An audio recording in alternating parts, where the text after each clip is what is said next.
What's going on, friends? It's Anton Daniels, and I gotta have a conversation with you guys about Teach Henley because you see how the sun is hitting me. This is no finesse, no makeup, no filters, no none of that. This is 100% Teach Henley. I use it in the morning as soon as I get up, right after I pray and brush my teeth, jump in the shower, and I'm hitting the streets because you never get a second chance to make a first impression. So even though they're giving you 40% off your first order, 20% off for life, even though you may get a free gift, forget all that, right? Because we would do this even if it was full price because it's worth that much. I'm in the streets, I'm kicking it with people when I see Dusties everywhere. You don't want to be them. You want to separate yourself. And the way that you separate yourself is self-care. Ladies get it for the fellas. Fellas don't wait for the ladies to get it for you. I'm about to hit the streets right now and I'm feeling confident. I'm feeling great. I mean, I already got confidence, but to have that extra boost of confidence, knowing that you've taken care of yourself and you set yourself apart from all of the rest of the sheep that's walking around making bad decisions on a daily basis. And it's reflected in their actions. It's reflected in the products that they use. It's reflected in the people that they follow. And so if you're trying to level up, if you're trying to make sure that you look good, they're going to send you the pack. They're going to give you all of the instructions on how you're supposed to use it. Then make sure you get your Teach Henley. Again, 40% off your first order, 20% off for life. Get your free gift. Make sure you tap in with your boy Anton Daniels because Unc is never going to lead you wrong. I would never have you use a product that I don't use myself. Again, they've been rocking with me for a long time. Make sure you get your Teach Henley. I love you. I appreciate you. I'm going to holler at you guys later.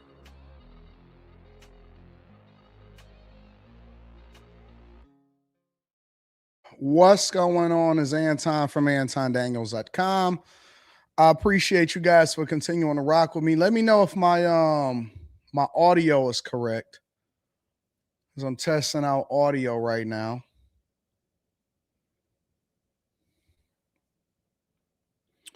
Are we good in the chat? I'm making some updates, some modifications for when I decide I want to stream out here. Does it sound good? I'm clear. Does it sound better than when I usually stream out here?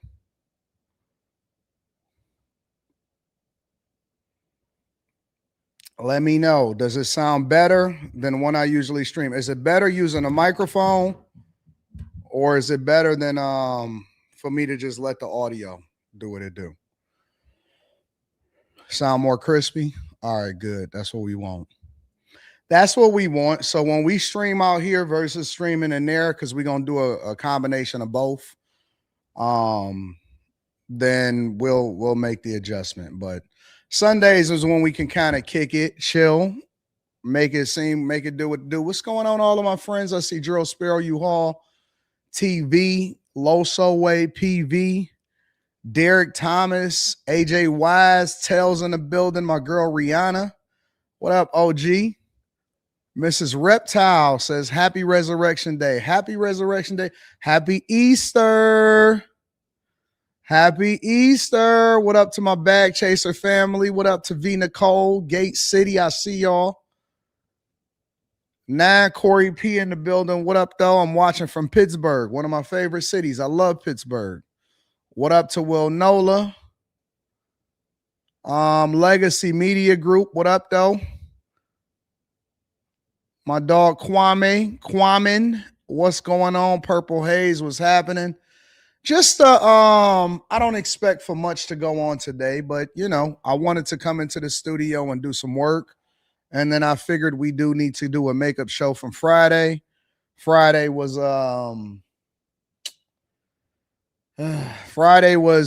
Tigers opening day.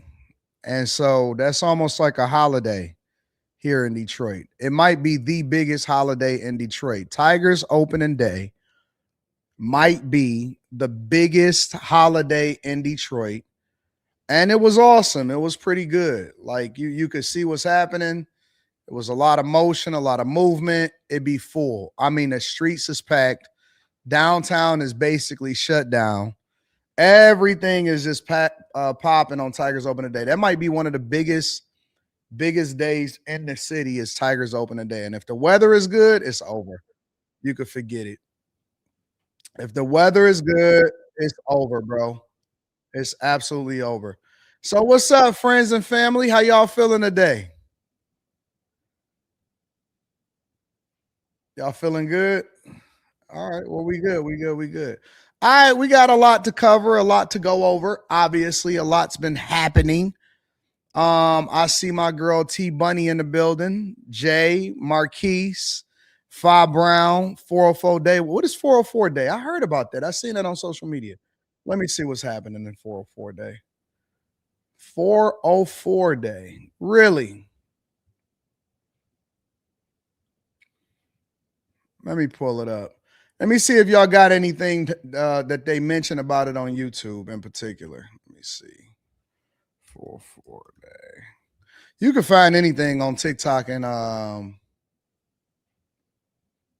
that's Atlanta. Let me share my screen. 404 Day was Atlanta. Do all of y'all do days based off of y'all zip code like we do? Let me see what was happening in 404 Day. Share screen.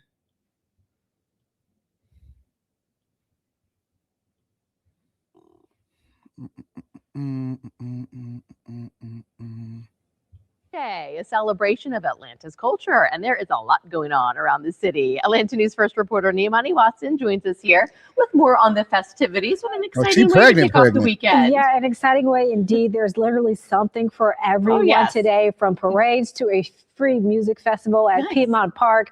All right, things already getting underway this morning. This is a live look at the 404 Day 5K at Underground Atlanta. Now the race starts at 9 a.m. and follows a scenic route through downtown and Castleberry Hill.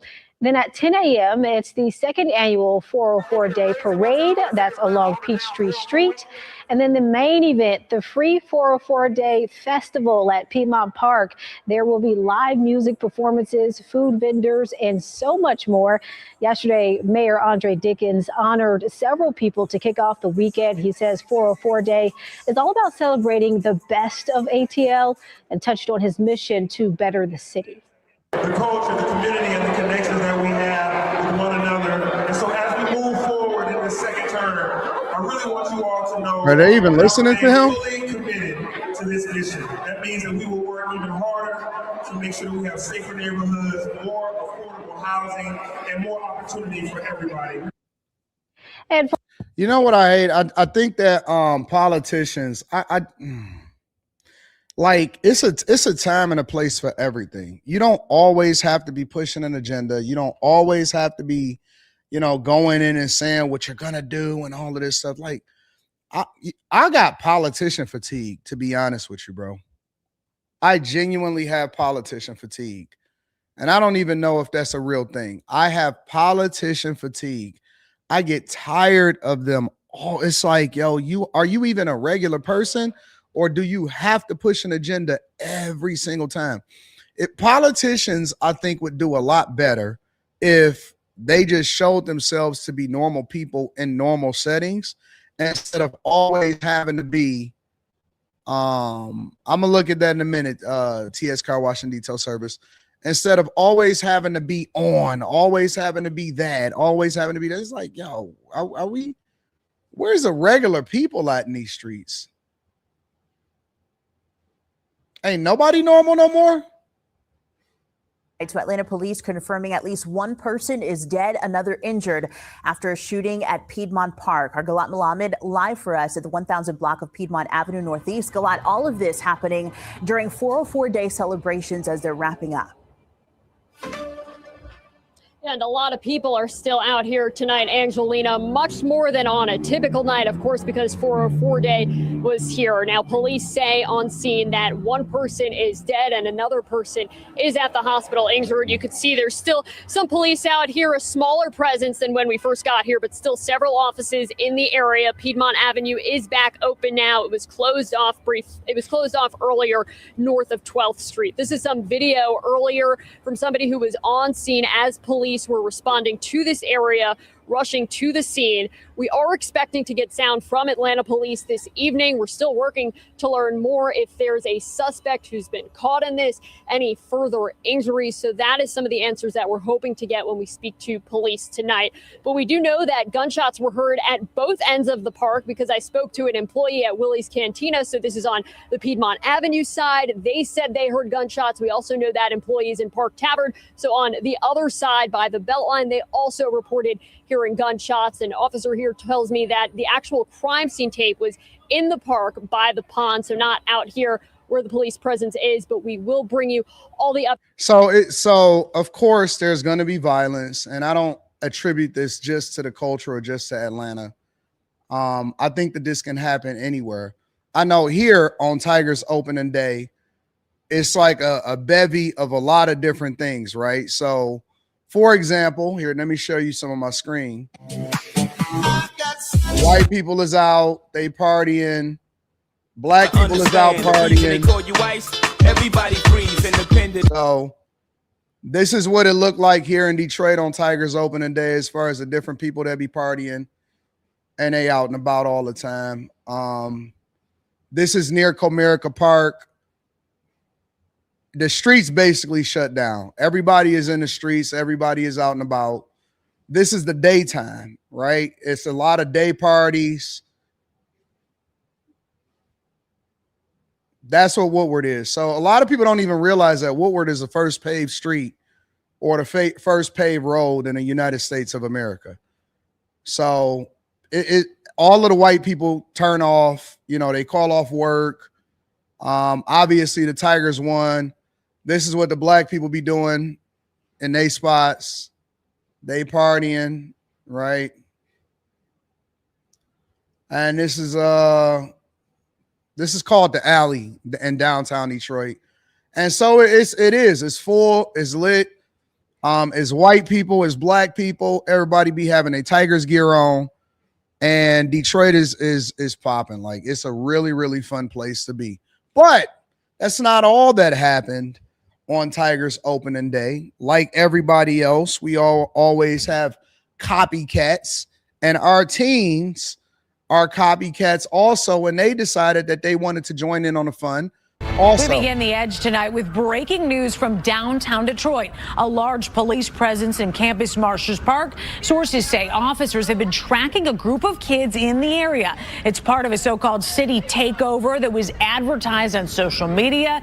Police are detaining kids who broke curfew by putting them on a city bus. We're working to find out whether anyone was hurt.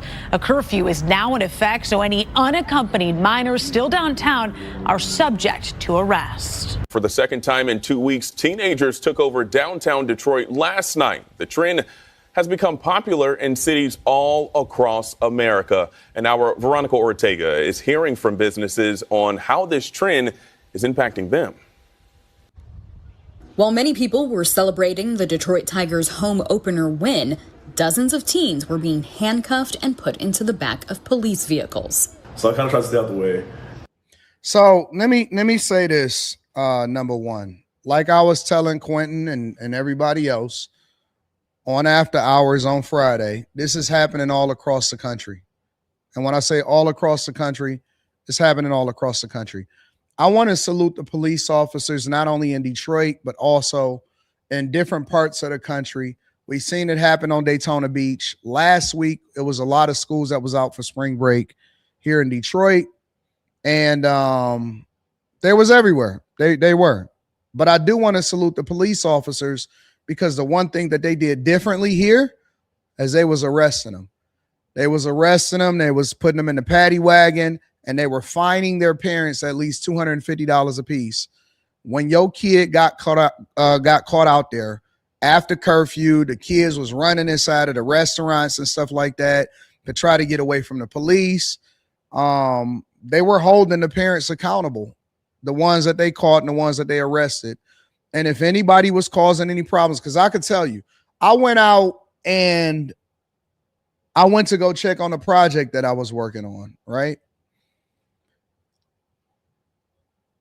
I was on my way back down into the city around 7:30, 8 o'clock. I was picking up somebody to make sure that, they wasn't driving drunk and that they wouldn't be up, what I'm saying? All of that type of stuff. The reason that I didn't even stream Friday is because I didn't want to go through the traffic to try to get to the studio. Again, Tigers opening day is a little bit different. And so I said, well, we'll just do a makeup stream sometime this weekend and we'll kick it. It's a lot more chill on the weekend and stuff like that anyway, right? So I see all of stuff happening and everything going on inside of the streets and stuff like that. And I could see pretty much everything that was going on from my window. It all looked good. White people, black people, everybody partying in the daytime. When I was on my way back downtown from taking off and going to see my projects, and I was on my way back downtown by like 7:30, 8 o'clock at night, headed towards 9 o'clock, it was a different type of crowd that was on his way. I could see the cars on the freeway and the people in the cars and the type of cars that was on their way downtown. It was different.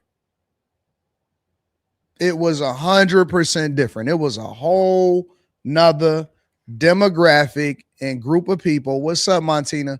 Demographic and group of people that was coming downtown. And it was the young people. It was. And let me tell you a little bit about the young people here. They from all over. They not just from in the city. A lot of them come from the suburbs and the surrounding areas. And a lot of them are Me Tooers, right? They see what's happening in Chicago. They see what's happening in Los Angeles. They see what's happening in other cities. And they want to be down too. Like, you could tell that it wasn't even authentic, that they were just doing the things that they seen on social media. So now police are basically monitoring social media, and they finding out when all of these takeovers, because you could see it. They were putting up posts on social media. I'm following it on social media, just like the police are. And they Me Tours. That's all they was. A lot of them was posers. A lot of them was trying to get involved with some stuff just based off of what they seen from other cities. And I would like for young people and parents to teach our kids to have your own identity. You don't have to be like everybody else. You can be your own person. You can have your own energy. You can be smart. You can be wise. But a lot of y'all just want to be like everybody else. And I don't understand that, bro. Even when we was coming up, I remember when we was coming up, even in the 90s, we had our own thing, our own identity. You know what I'm saying? The way that we move and all of that stuff. And it was like Detroit was Detroit, LA was LA, Atlanta was Atlanta, and all of this type of stuff. But it's like now, it's like no identity. You know what I'm saying? Like, everybody want to be like everybody else that they see on social media. And I'm like, come on, man. Y'all got to have your own. That's the one thing that I hate about social media, bro, is that now there is no culture because everything is the same everywhere. You used to be able to go over to Los Angeles and see a different type of girl, and it was different in Texas. It was different in Atlanta. It was different in Florida. New York girls, they was different than the ones that was in the Midwest. And everybody kind of had their own identity. And you had to go to a different place to kind of experience a different culture. Even within Black culture, Black people were different depending on what region you were in. Now, because everybody is connected with what's going on social media, everybody wear the same thing in every region. In Los Angeles, it used to be khakis and Converse. You know what I'm saying? It was like the gang culture. So that influenced, even if you wasn't in the gang, that kind of influenced everything. And so when we listen to West Coast hip hop music, it was different than listening to the East Coast. And the East Coast, they wore Timbs and Wallabies. You know what I'm saying? And it was a whole nother wave over there. In the Midwest, we was more on some preppy, getting fresh, but we was also impacted by hip hop that was happening in both regions. So we wore, we was more on some like how Kanye used to be with the polo, Ralph Lauren, and the the pullover vest. And sometimes you would get Gucci loafers if you really had money. If you didn't really have money, but you still was fresh and you wanted to rock out, you would get some Kenneth Cole loafers.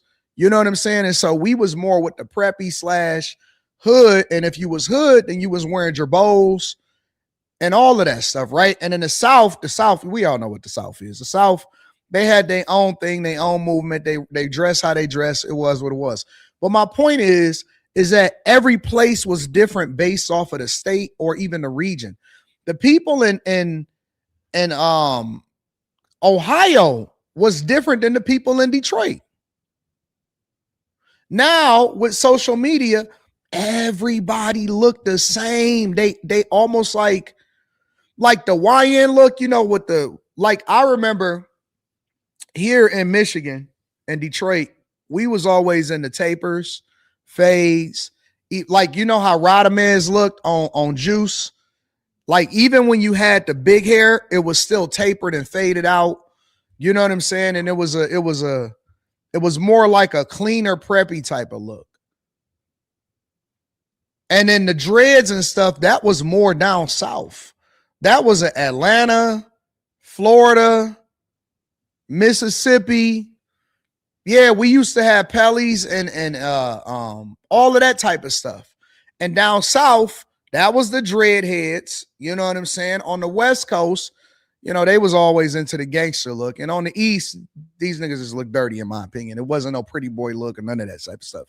But my point is, it was just a different type of vibe. Everybody had a different look. What's going on to my girl, Carrie? Carrie in the chat, I seen her. I said, got your text message. I responded to it. Says, what a pleasant surprise. Happy Resurrection Day, Anton, and everyone. Hope all is having an incredible Sunday. You too, Carrie. Shout out to Carrie. But everybody was dressed different. Now everybody looked the same. They all look like NPCs, bro. They got the spiky hair or they got the dread hair look. Don't nobody rock waves no more. And I'm like, or they look gay. Or they look gay. Or they super feminine and they look super gay. They all want to dress the same. They all want to do chrome hearts. It's just like, come on, man. They all look like we was at the game. And my bro says, man, what's wrong with these NBA players today, bro? I said, what's happening? Because I had on, I'm still so Detroit. I had on a Coogee, you know what I'm saying? Versace. That's the era I came up in. Versace shirt. I still got the same perspective on everything. He said, bro, they all look like sassy girls, tall, sassy girls. They got high-waisted jeans, belt, they pants flare out at the bottom. And they'll have on some weird shoes. They're not even sneakers. They'll be like weird Florshams or something like that. And I said, I don't know, bro. I don't know. That's these young dudes, bro. They got a dirty, clean, dirty look. Dirty at the top, clean in the middle, and dirty at the bottom. I said, I don't know what's wrong with them, bro. It just is what it is. But anyways, as the night went on, of course, the Me Too movement came in and everybody wanted to be on some team takeover type stuff. So I kind of tried to stay out the way. And then this morning I got to practice and some of my teammates were talking about some kids that they knew were down here got arrested. An employee at a apparel store born in Detroit says the so-called downtown takeover caused a lot of chaos and confusion Friday night. I just felt like it wasn't somewhere I wanted to be. And I don't like being in the mix of stuff, so. Business owners are worried that if the social media trend continues, fewer people will want to visit downtown Detroit. We are a city that's growing. We're growing in business, and we want to be able to, show people that this is the place you want to be. We don't want to scare them away. The assistant manager of Central Bar and Kitchen says some of the teens tried to enter the restaurant last night to get away from police. She says the trend is causing a lot of safety concerns for customers and staff. And they just started getting very rude, belligerent. Luckily, our security here, they were all hands on deck. She says they observed weapons on some of the teens. We're looking out from our patio. We actually had to remove some of our people from our patio too, just as a safety precaution. According to a spokesperson for the Detroit Police Department, the Summer Surge Initiative has started. The parents should know where they are or know what they're doing. That means an increase of patrols downtown and curfew enforcement. Parents face fines of $250 to $500 for violations. We just want to make sure you come down here and you cause problems, or you out here past curfew without somebody that's of age, you getting a $250 to $500 fine for your kid. If you can't get your kid under control, if your kid don't have no sense, if they out here trying to cause problems and trying to be tough, you're gonna pay the price for it. They're going to put your kid in the paddy wagon and they're going to charge you $250 to $500. Then you're going to come out here and you're going to say, oh my God, I can't believe it. You're going to act like it's the system's fault. I can't believe it. They costing us money. The kids don't have nothing to do. It's plenty to do. It's plenty to do everywhere. It's new parks, new courts, new places to go to. If you can't get your kids in order, they arrested them here in particular. I don't know what they're doing in other cities. I know Brandon Johnson is saying that they all just still large gatherings, even though it's people running across cars and stuff. If you try to pull that crap here, they're arresting you when they charging your parents. Everybody make it home safely to their families. For CBS News Detroit, I'm Veronica Ortega. Now to a nationwide trend known as teen takeovers, a kind of flash mob for a new generation. Lots of kids showing up in the same place at the same time. But police say it's a mess and sometimes it turns violent. CBS News correspondent Jason Allen has more.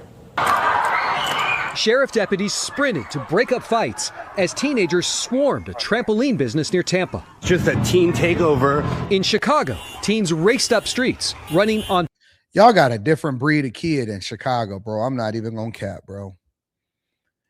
Y'all got a different breed of children in Chicago. The kids in Chicago are destructive. They are destructive. I don't know. Y'all got a tear up spirit. Y'all run across cars. Y'all stump windshields.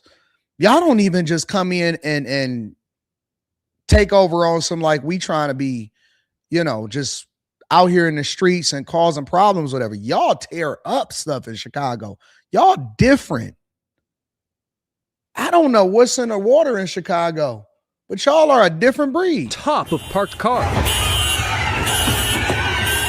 In Jacksonville, teens could be seen attacking each other right in front of law enforcement. I swear. No. We have a place for people like you. At another Jacksonville takeover event in February, 5 teenagers were shot.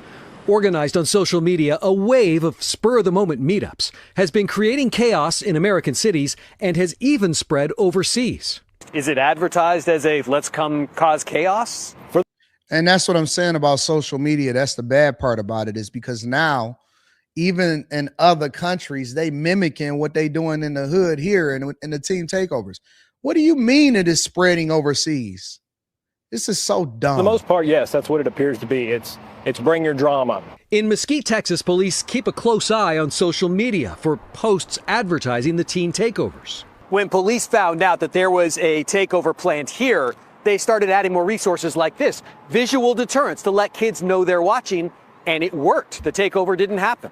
Lieutenant Michael Kelly warns these incidents can overwhelm law enforcement and turn dangerous very quickly, like this recent one in a neighboring Texas county, which ended with damage to cars and 3 arrests. So if they're doing it in a public place, is there a risk to just the general public, too? Absolutely.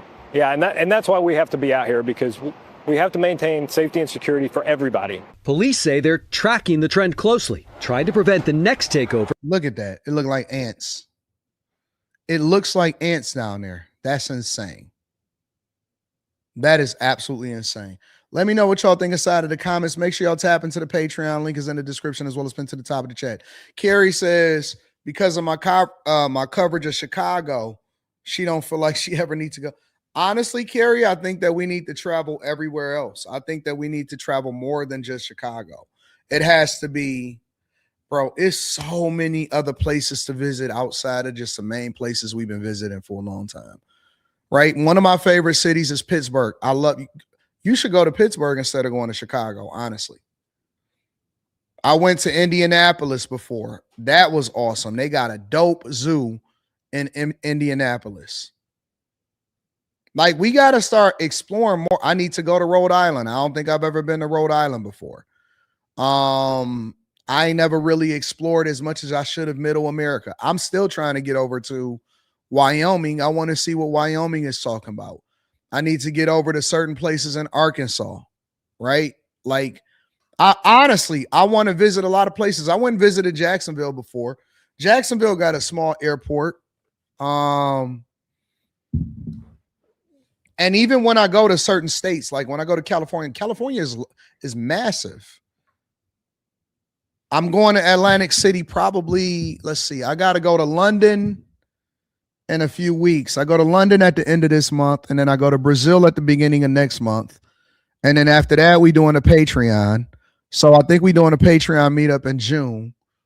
And then I hit my Visit America, All Over America tour. I got some things that I'm trying to put together and that I'm planning for the Patreon, not just for the meetup. I think we're going to do a live stream on Tuesday, Patreon live stream on Tuesday.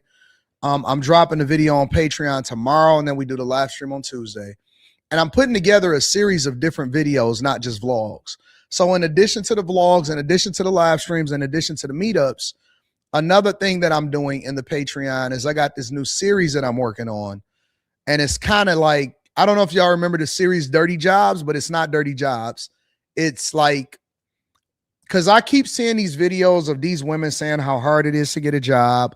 Fast food places ain't even hiring. And then the people that do have jobs act like it's so draining and they can't survive off of this and all of that stuff.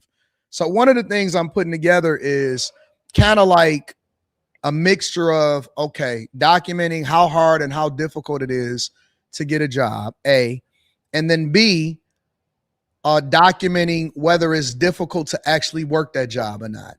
Somebody said something in the chat one time and they said, Anton, you never survive in a regular job. And I'm like, bro, I worked in a plant. I worked in a steel plant. I did sales, door-to-door sales. I did all of this stuff. What makes you think that I wouldn't thrive in any job and in any capacity? So, oh no, I'm going to Atlantic City. I'm definitely going to Atlantic City. But I want to see how difficult it is to find from the lowest job all the way up to the top job. And I want to document that. And then I also want to document that, like doing a whole work week or 2 or 3 days, maybe not a whole work week, but like 2 or 3 days at that job, and then go and do what I'm gonna do. Ross said, don't deter people from coming to my city. AD is beautiful, best skyline, fun festivals, summertime Shy is the best. Well, here's the thing, Ra. I don't think it's got nothing to do with me. I think it got something to do with y'all politicians and y'all mayors.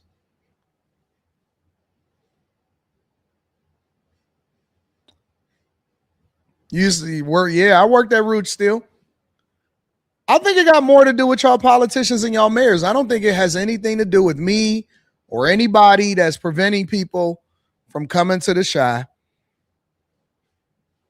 They push themselves as degenerate and bad and all of this stuff. So, nah, man, it's too much crime. And I think the politicians are bad. Politicians is doing a good enough job. We just report on what's going on over there. Let me read some of these super chats and cash apps. Give me a second.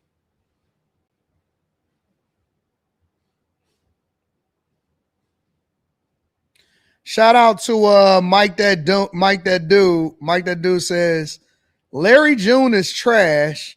He's the Temu currency. What? Oh, and make sure y'all tap into the Patreon. Link is in the description as well as pinned to the top of the chat. 80 check railroad jobs. People complain about the easiest things to do. AD gonna get jacked in the Shy. I ain't gonna get jacked nowhere. You crazy.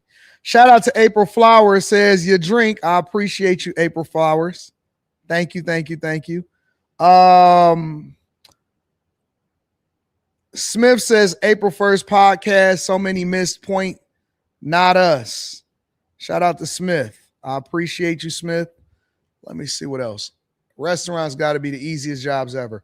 I owned a restaurant. Steel City Muscle in the building says happy Easter to you and your family. OG, shout out from Pittsburgh. Hopefully the Steel City can make the tour date one day for a meetup. I'm sure you will. Shout out to Steel City, man. You showing a lot of love. You got a lot of likes on that Stephen A. Smith video too. Self-Made Forever says AD crazy story. Female elementary teacher posts photos of a student and makes a joke to shoot the student, and Snapchat AI reported her and she got arrested an hour later in email sent. Might have to do a reaction video to that. You see the guy who smoked XXX Tentacion is gotten released, says TS Car Wash and Detail Service. I haven't. Luka and Austin out for the first round. They going home. Who are they playing? Major Retailer Black says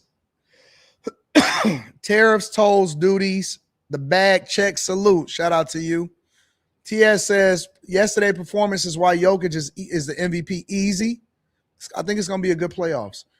I'm not sitting courtside in the playoffs. I'm only sitting in the suite. I'm only doing a suite for the playoffs here. 89 Merc, shout out to you, 89 Merc. Thank you for supporting the platform. TS Car Wash and Detail Services. Wilder fighting AJ next. Can't wait. Where they fighting at though? Chase Barnes says happy Resurrection Day, AD and peeps. Shout out to the Chasers. Shout out to everybody that love God. Whiskey Pierre says Anton Shalom, no Diddy love, bro. God bless. Doing some OT today at work. Did not see show for a couple days. Miss you, bro. I usually get the wife and kids out the door and watch the show, then go to work 3 from 11. Man, men work. Men work. Been to 50 states and 12 countries, including Spain. That's dope, man. That's pretty dope. Moses Prophet says, I work at a fast food restaurant and it's mostly a coworker's attitude. That's the biggest problems. Well, speaking of that, did y'all see the Chick-fil-A people that got fired and went viral? So they did this dance and I kind of mentioned it. Oh, shoot. Did I really get rid of that?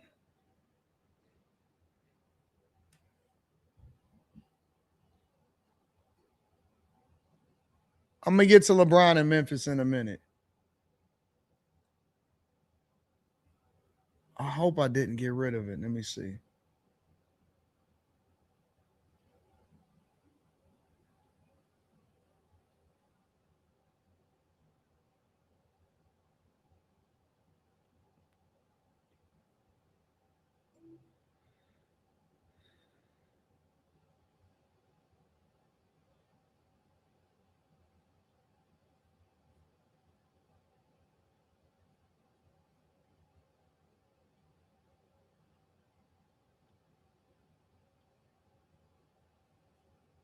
No, I don't think that's the one. Hold on. Let me go back to the trash. I'm going to pull up this video real quick.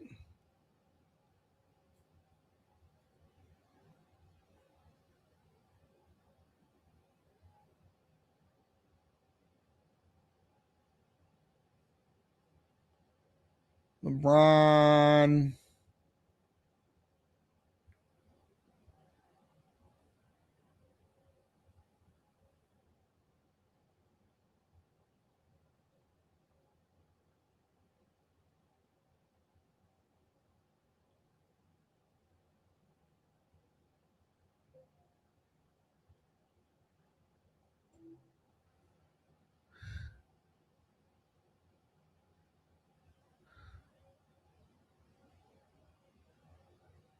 All right, so let me warn y'all. Let me warn y'all on this video. So I gave a preview of it on After Hours the other day. And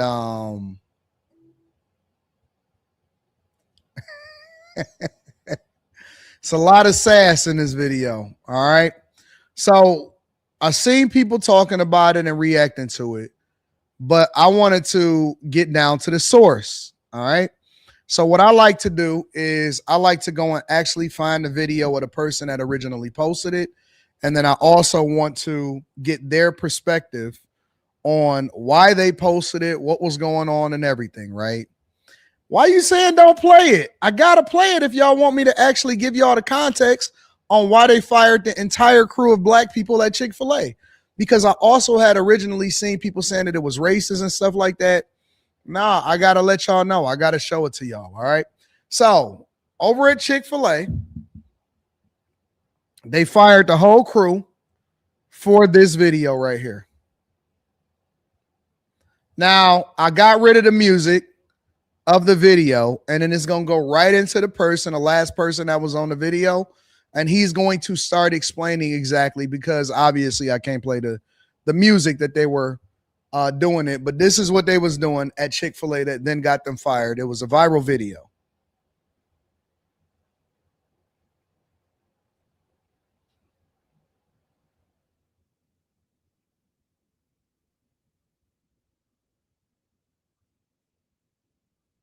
So this guy right here is the guy that recorded the video.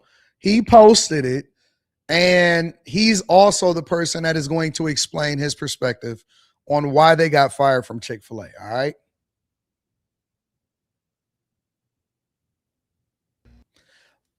Let me ask this other question too before he gets to saying what he got to say. Well, no, let me play it a little bit, and then we're gonna come back. We got fired. Every single last one of us got fired. Before I made the video, I said, hey, I'm about to make this video real quick. If you want to be in it, let me know. If you don't want to be in it, let me know. All I need y'all to do, and I showed them what I wanted them to do. I said, bounce your chest. I'm a boy. I don't really I have to work harder to bounce my chest than a girl. Girls have titties. I have to extra, you know? Oh, I'm a little big, so it was moving on its own this time. I don't know, my chest showing out for y'all. But that's besides the point. So let me ask y'all a question really quickly. What are women's obsession with gay men? I don't get it. I don't understand it. It makes no sense to me. I don't get it, bro.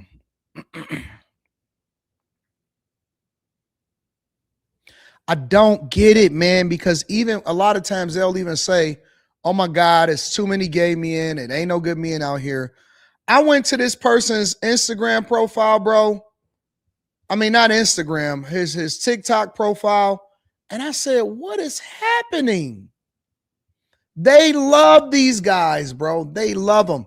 Let me back up for a minute. Let me show you the profile. Because again, I had to go and get the source. Now, this video, right? Let me show y'all something.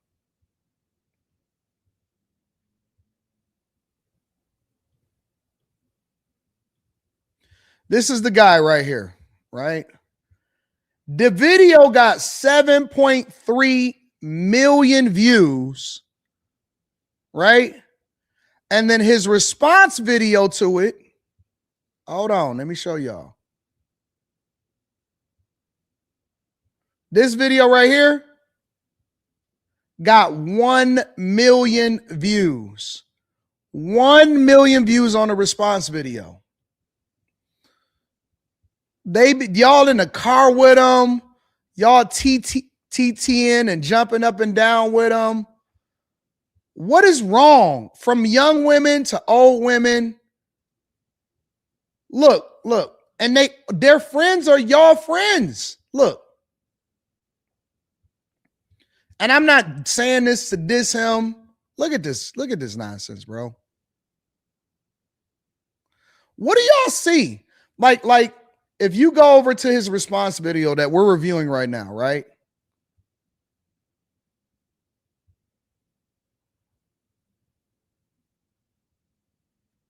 I don't understand y'all.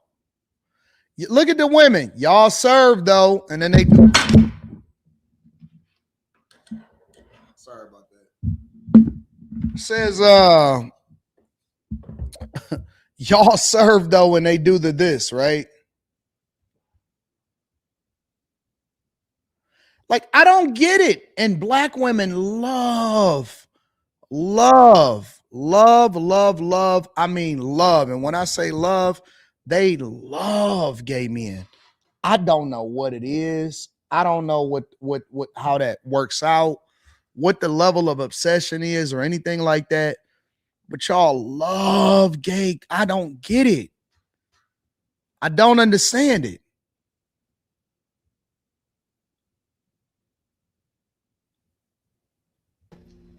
It wasn't that serious. Is what I'm trying to say. It wasn't that serious. First of all, our location isn't even like an actual Chick-fil-A. We barely have anything on our menu. If you pull up to our location, I'm not going to say where it's at, but if you scroll down on my page, you'll see where I'm located. And you walk into our Chick-fil-A, you'll see that we don't have much on the menu. Our Chick-fil-A doesn't even take gift cards. We don't do that. Our Chick-fil-A doesn't even take cash. We don't do that. And I'm saying all this just to let y'all know that this is not an actual Chick-fil-A. It's a Chick-fil-A, but it's not a real deal Chick-fil-A, if you get what I'm trying to say. So I asked everybody if they wanted to be in the video. Of course, everybody said yes, because this is not my first time making a video with my night shift. It's not. And this is not the first video that I've posted that went viral. Nah, I'm not about to turn it off. Y'all gonna suffer through it just like I had to suffer through it. Because when I review some of these videos that y'all send me, I have to suffer through it. And y'all gotta suffer through why they got fired from Chick-fil-A the same way that I did. And so y'all keep covering y'all eyes, trying to pretend like it don't exist, trying to pretend like people is just normal out here.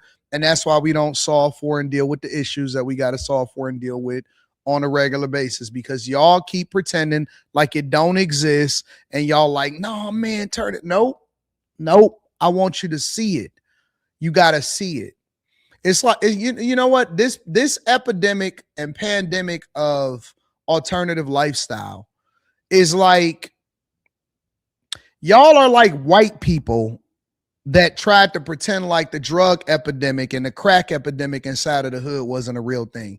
And they were saying, oh man, you know, they just need to make better choices. And no, you got to see it for yourself. And you wasn't aware of it until they got into the opioid crisis, or these meth heads started stealing out of their own bedrooms. Then they started to pay attention to what was going on when it came to the drug epidemic, right? Nope, you got to see it so that you can address it. And if we not dealing with it, this is what's going to continue to infiltrate into the culture. And then you're going to have a bunch of women lined up at the clinic because for some reason, they don't know or they can't identify a man that's down low.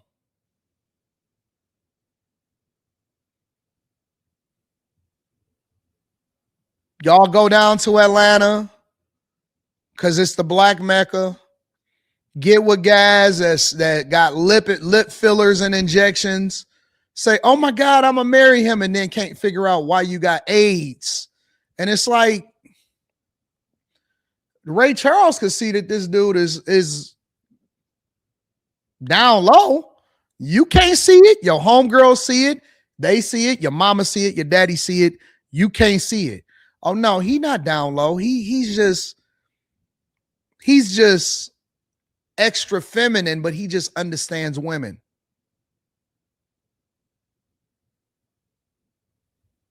Suffer through it the same way I had to suffer through it watching these videos. It could have been just the simple fact that it was the whole crew doing the same thing. And maybe I did do a little bit too much when I look at the background. And that not only do they love people that live alternative lifestyles, they love people that live under alternative lifestyles that are poor too. There's no person that has more support, more friends, more love than a sassy Black man that lives an alternative lifestyle that is poor. They always have friends. They always have support. They always get in love. They always got a bunch of females that they can go and tap into that'll come to their rescue and hold them down. They always are poor and they always are sassy and they got a lot of supporting friends. I turned around and I shook my back because nothing but back and fat was moving. No ass. Okay? None.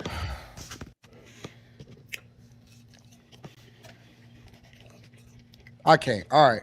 I can't even suffer through it anymore. It's too much. I suffered through it once. Some people watched the video that I reacted to on the Anton Daniels channel. We suffered through it twice. We're not going to do it again, bro.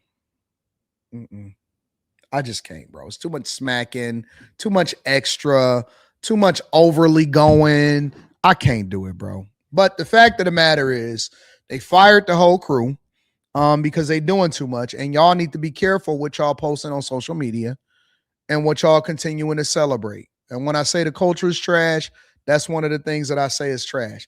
When I say the culture is trash, I'm not just saying from a crime level or, single mother level. I'm saying that the culture is trash on all levels. All levels. It is the degeneracy that is happening in our households, in our Chick-fil-A's, in our universities, all of that, bro. It's bad. It's just bad all the way around.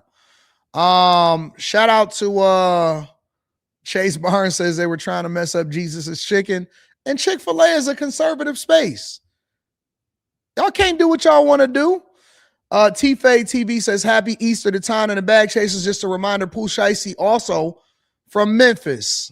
Let's talk about Pooh Shiesty. TS Car Wash and Detail Service says, dudes just can't be regular gay no more. Ain't no such thing as regular gay. Shout out to B Hunter. I appreciate you. Chief, shout out to you. I appreciate you. Kev says, Memphis is raggedy as F. I spent 3 months there and couldn't wait to leave. High crime. It looks like a dying city. No construction. Nothing new is being built. Abandoned city, abandoned buildings everywhere. It's an S-hole. All right, let's come back to that. We're going to talk about that. I want to invest in Memphis so bad. Chief says, what up, though? Thank you, Chief, again. Chase says, I have alternative lifestyle fatigue, Lord Jesus. All you have to do is take accountability and say, yeah, I'm really sorry for doing this at a corporation. It's not your business. It's your job, big dog. Johnny Mac says, AD, here's your garbage pail kids pick. Shout out to the Bag Chaser. Frame fights tonight. Frame fights tonight. Frame fights tonight. You said Memphis is an S-hole? Well, I will say I like the new mayor over in Memphis. He's working with the Trump administration to clean up crime. He didn't do like Brandon Johnson did. I know a lot of people were mad at it, but let's go into this LeBron James conversation, all right? So this is the video that went viral from LeBron James, in that he was basically saying that he doesn't like Memphis. Obviously, we know that. Well, let me back up. All right. I want to back up really quickly, and I want to add some more context to these conversations. Draymond Green said a long time ago that Memphis was trash. All right. Let me back up. Anthony Edwards was basically, they didn't even say Memphis was trash. They said that the hotel that NBA players stay at is trash. All right. So let me go back to that.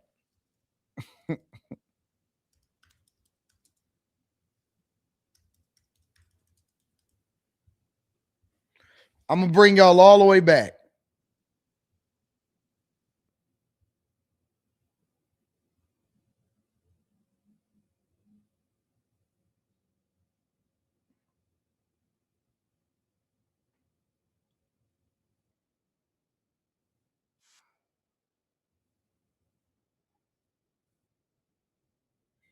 Hold on, let me back up.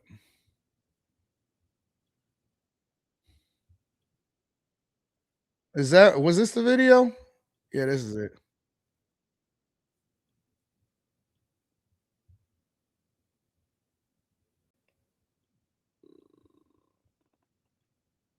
My hotel ain't none in Memphis.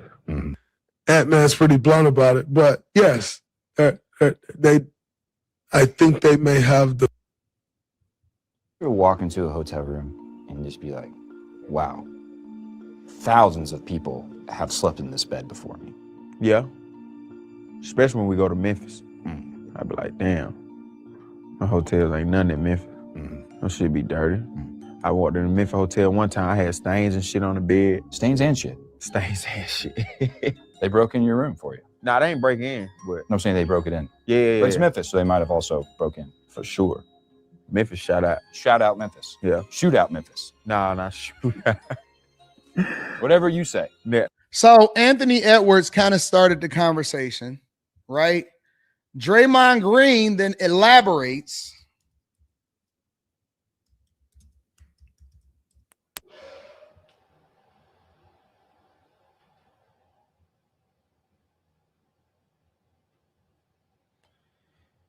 Where was it at? I'm trying to get to the great Draymond's original post about it.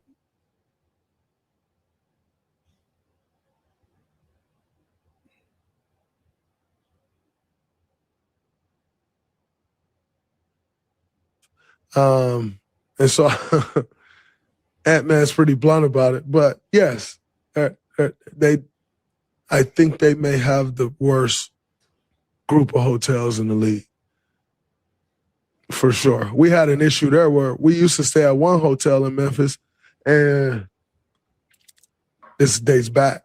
We stopped staying there because their sprinklers just went off for no reason in the room and like drenched all the Andrew Bogut stuff, like the sprinkler system, like it was a fire, just went off, drenched all Bogut stuff.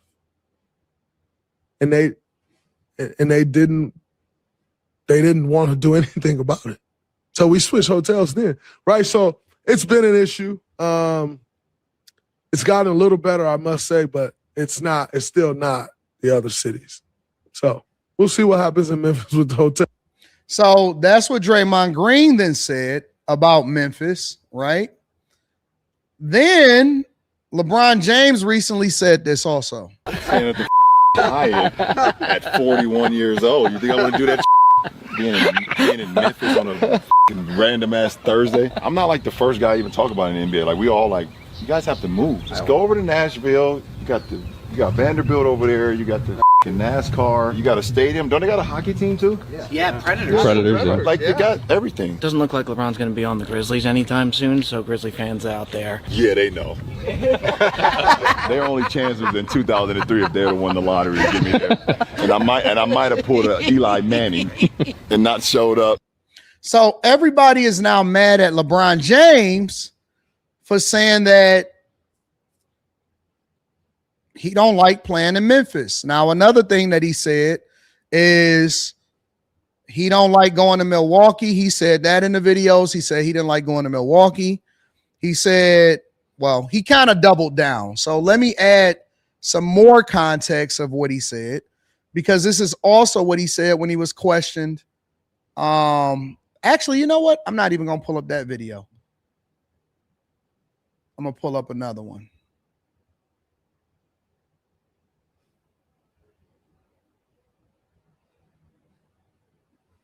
Milwaukee was too. You didn't miss that one too? They didn't see that? Not as much commentary. Oh, yeah, okay. I said Milwaukee as well. Yeah. 41 years old. There's two cities I do not like playing in right now. And that's Milwaukee and that's Memphis. What is the problem? I don't like going home either. I'm from there. What is people are ridiculous. They also get mad at my son being on the team too. So what are we talking about? People need to figure out other ways to put their energy to other things that's important. Like seriously, I'm not talking about the city, like the people in Memphis. Like, I don't like staying at the Hyatt Central. What's wrong with that? And people are pissed. People are mad. They are mad because LeBron said, well, first, nobody really got mad at Anthony Edwards. And then when LeBron and when Draymond Green started to elaborate, they kind of chilled out and it was like, okay, you know, they need to change. And then when LeBron, because LeBron is LeBron and he got the biggest platform, and you know, when he says stuff, it goes viral. He then says, yo, I don't really care about going to Memphis or Milwaukee. And then he triples down and he says, I don't like playing at home. Now, let me start with Cleveland. All right. I think his context might be different with Cleveland than it is with everywhere else. And let me tell you why.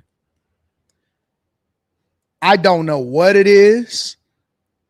I don't know why Clevelanders are the way that they are. But I think that y'all ran LeBron out of town. This is how I know that he's not going to finish his career in Cleveland.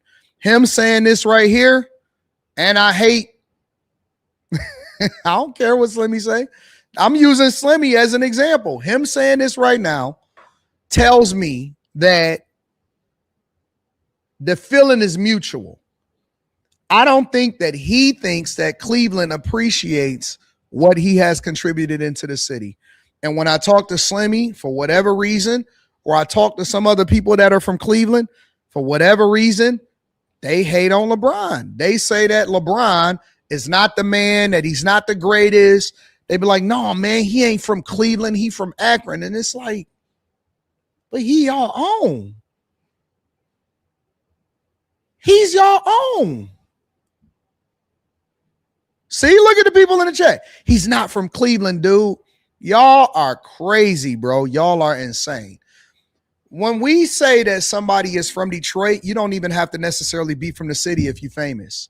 A lot of times you're from the surrounding areas, but we claim you because all of the surrounding areas is Metro Detroit. Look, Cleveland is not Akron. Akron don't have a team. I'll give you another example, right? When people say go blue here, or you know what's funny? They'll claim a university that they've never went to over in Ohio. Hey, go Ohio State. We rock with Ohio State. You never been to Ohio State before. You've never went to Ohio State, but you claim it. Why? Because they're a winning organization. And you say, well, but I live in Ohio, but you never went to Ohio State. When people claim Michigan, a lot of times they say, did you go there? Did you go there? Y'all only got one basketball team, bro. You only got one basketball team. He brought y'all the first championship in your lifetime. And y'all are talking negatively, and he didn't even have to come back there to do it. He promised, he kept his promise to bring a championship to Cleveland, and y'all just completely threw him under the bus. I wouldn't want to go back there either, bro. I would try to, I would bet that LeBron is pissed that he actually built a house in Akron. He built the school there. He was the economy in Cleveland. Y'all haven't done anything since he left. And for whatever reason, y'all hate on LeBron in Cleveland. I don't get it.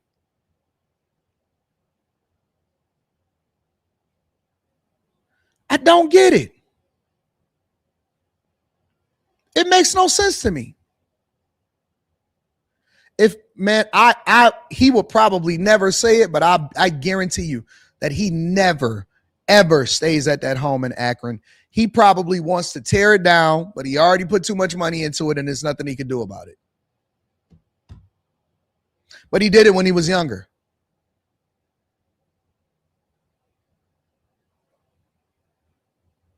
He did it when he was younger.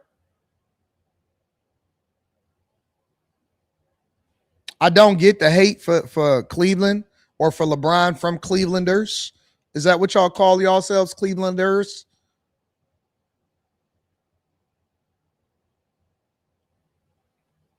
Somebody said LA hate on Bron more than any other city he played for, but LA get a pass, and let me tell you why. Because LA is LA. And no matter what, it's a major city. And when I say a major city, it's a major city. They got good weather. People actually want to go to the Lakers and play. It's Showtime Lakers, Magic, Kareem, James Worthy, Cooper, right? Kobe, Shaq. They have history of winning in LA. They have higher expectations for their stars in LA because so many people have done great things in LA. For the Cavs, LeBron is the greatest Cav and Ohio person ever. So when we talking about, we have something to compare him to. You know, they loved Kobe. They loved Shaq. Kareem is the GOAT, in my opinion. Milwaukee don't hate on Kareem, though, when he brought them their first championship. And well, not the only championship now. Milwaukee don't hate on Kareem.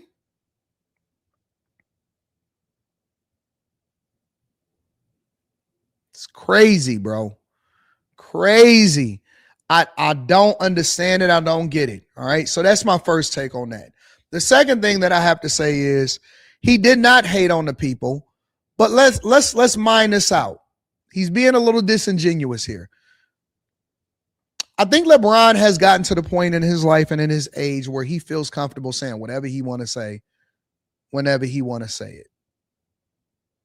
Whenever he want to say, you said Cavs, LeBron is coming back to play for the Cavs next season. Nope. I don't believe it. I bet against it. I'd bet against it.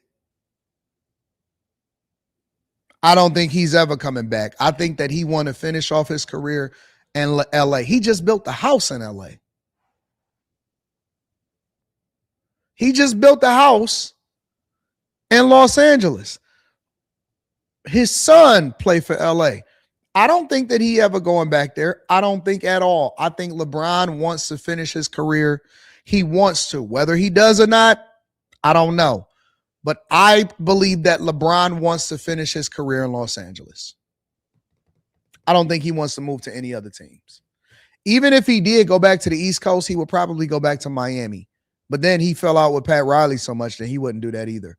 But nah, I don't see him. After what he just said, and he said, I hate going back home to play, I don't think he's ever going back to Cleveland. And I think he recognizes that y'all don't honor him the way that he believes that he should be honored. And so he has no love for that city no more. And I don't blame him for saying what he want to say, because he's earned the right to say what he want to say. And he's been in the league for what, 23 years, 24 years or something like that?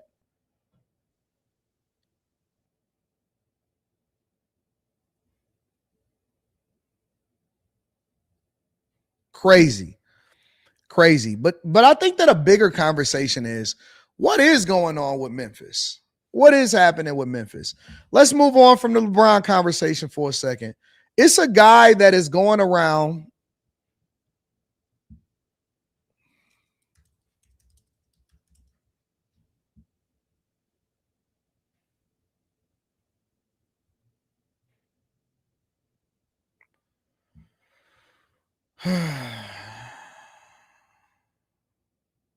Is that the Hyatt? That's the Hyatt Centric.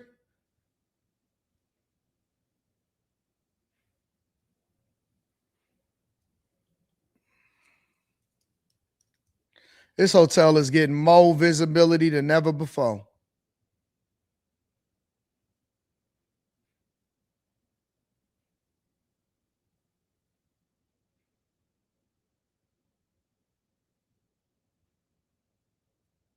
It's a guy that's walking around on TikTok.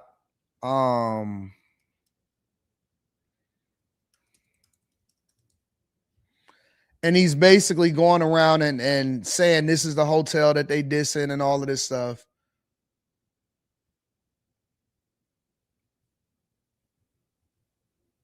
Hold on, let me see.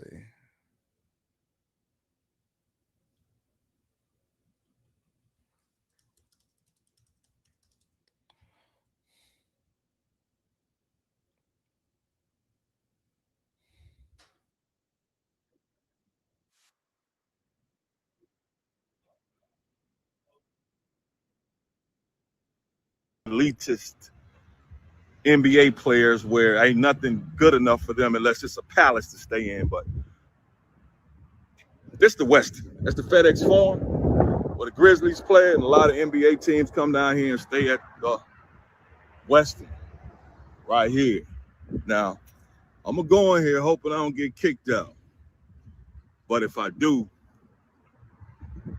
I'm doing it for a good cause. That's the FedEx Forum. This is the Westin. That's the courtside bar. And I'm gonna try to make this as clean, as short as possible. But very nice hotel. Regardless of what they say, very nice hotel. See, Western Memphis, Beale Street. Outside. Good valet guy right there. But it's the outside. You hear two downstairs, but come through the door. This is how it looks. How you doing? Smells good. See that? I can't. It's the lobby area. It's the bar area.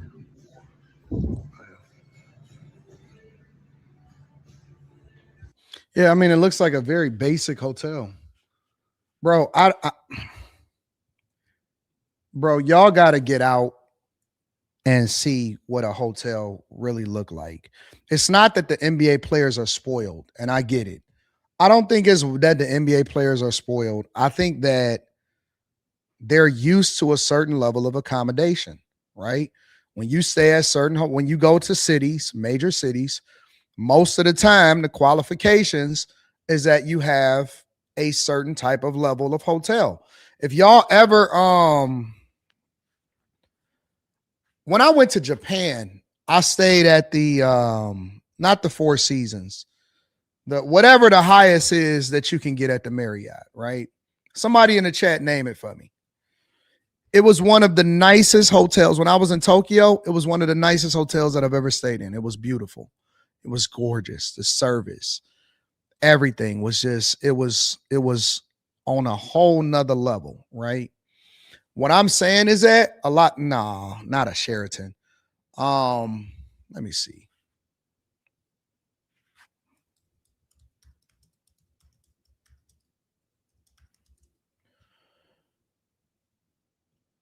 It wasn't hotel, Marriott Hotel brands. It was the Ritz. It was the Ritz-Carlton. And sometimes you can stay at the Ritz-Carlton or the St. Regis. And if you get to sometimes a JW Marriott is really, really dope. But it was a Ritz-Carlton. And if you go in and you start to see some of this stuff, it was beautiful. It was gorgeous. You know what I'm saying? Like if you go over to New York, there's hotels that cost, like the presidential suite will cost you $10,000 a night. If you go to Vegas, and this is why I know Vegas is getting a team, bro, there are the presidential penthouse can be 3 floors. It could be 2 and 3 floors. And so I'm not saying that this is not a cool hotel to stay in. I would stay at this hotel. I have no problem staying in it. I could pretty much stay in any hotel, but usually when I go to a city, I try to look for a pretty decent, nice hotel, like a really, really higher upper echelon hotel. And that's where I want to stay at. These guys are 7 feet tall, bro. They're 7 feet tall. There's no reason why they should be staying at accommodations that's anything less than what's ideal. You know what I'm saying? Like these guys make $40 and $50 million a year. What you want them to stay at the Mosey Wozy?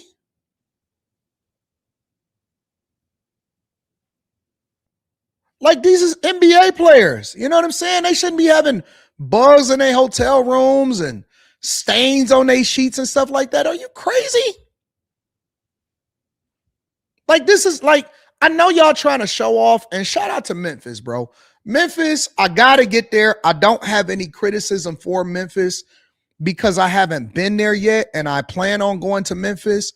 But when I go to Memphis, I want to go for something. I don't want to just go and visit. I want to go to some events. I want to see what the culture is like. I want to see what the food is like and all of that stuff, bro. But just based off of what they showing me right here, it's not the same as going to Nashville, bro. Nashville different. That's a regular hotel right there. That's not, that ain't even a restaurant in there. They just let you walk in, and you didn't even have to, like, you just roaming around with a camera in your hand. You got to get meta glasses, big dog. NBA fans sit right here at this bar and watch those same NBA players who are too good to stay where a lot of them be staying. But yeah, they always trying to humble somebody. Piano over here. Oh, and it smells good too. But this is it. So what up, dog? This is 4, 5, 6. The nice Western to the FedEx Forum where they play. Know what the Western looks like. Hold on, I think he did another one at a Hyatt or something like that.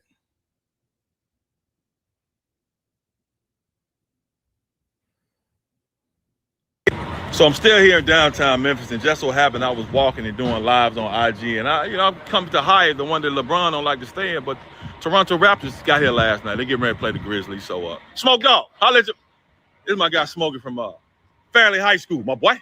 Man, if he looking for me, he jerseys. Out of my 1,920 jerseys, I got 441 signed jerseys, signed and put up. You saying we get a lot? Now, hey, you said you interact with a lot of NBA players when they come to Memphis, man. A lot of them act. How they act? Some of them cool. Some of them give you a hard time. But like I said, during their stay, they'll come talk to you, come on, show you some love. But every time I'm out here, I feel like I'm a part of the team. So my experience with them is just really pleasantly, man. 80% of them. 80% of them cool? Yeah. I've never gotten LeBron. I done got everybody else. But, you know, some of them want us to move to Nashville. Yeah, that's what I'm making this video about. Because they keep talking about the hotels. To me, the Hyatt it's a nice hotel. A lot of them just spoiled because LeBron said what he said. They want to move the team because of the hotels. Now, hey, how you doing? I'm against that. I'm against everything LeBron said. If you want some information, in my point of view, ask me. I'll let you know whether they need to go to Nashville or stay to Memphis. Damn, you got on headphones. First off, let me say, first off, what's up? So well, I'm up early on this Friday a.m. So I immediately just jumped in I want y'all to, that's the Hyatt Central. That looked like a AC hotel. And I like ACs. ACs are cool for me. I'm not sure they're cool for NBA players, but. That your Royal Highness, relatively new. It's been up a couple of years now. I can't just go. And I've been in there before, in this area, top floor, which is a real nice groove, but this is that Hyatt that your Royal Highness. This is just the back of it, but that's Tom Lee Park. But yeah. This video might be a little longer, but I'm gonna But yeah, it's a very nice hotel. What's up, brother? That's the Hyatt. Does it look like a third world country to y'all? Listen, bro.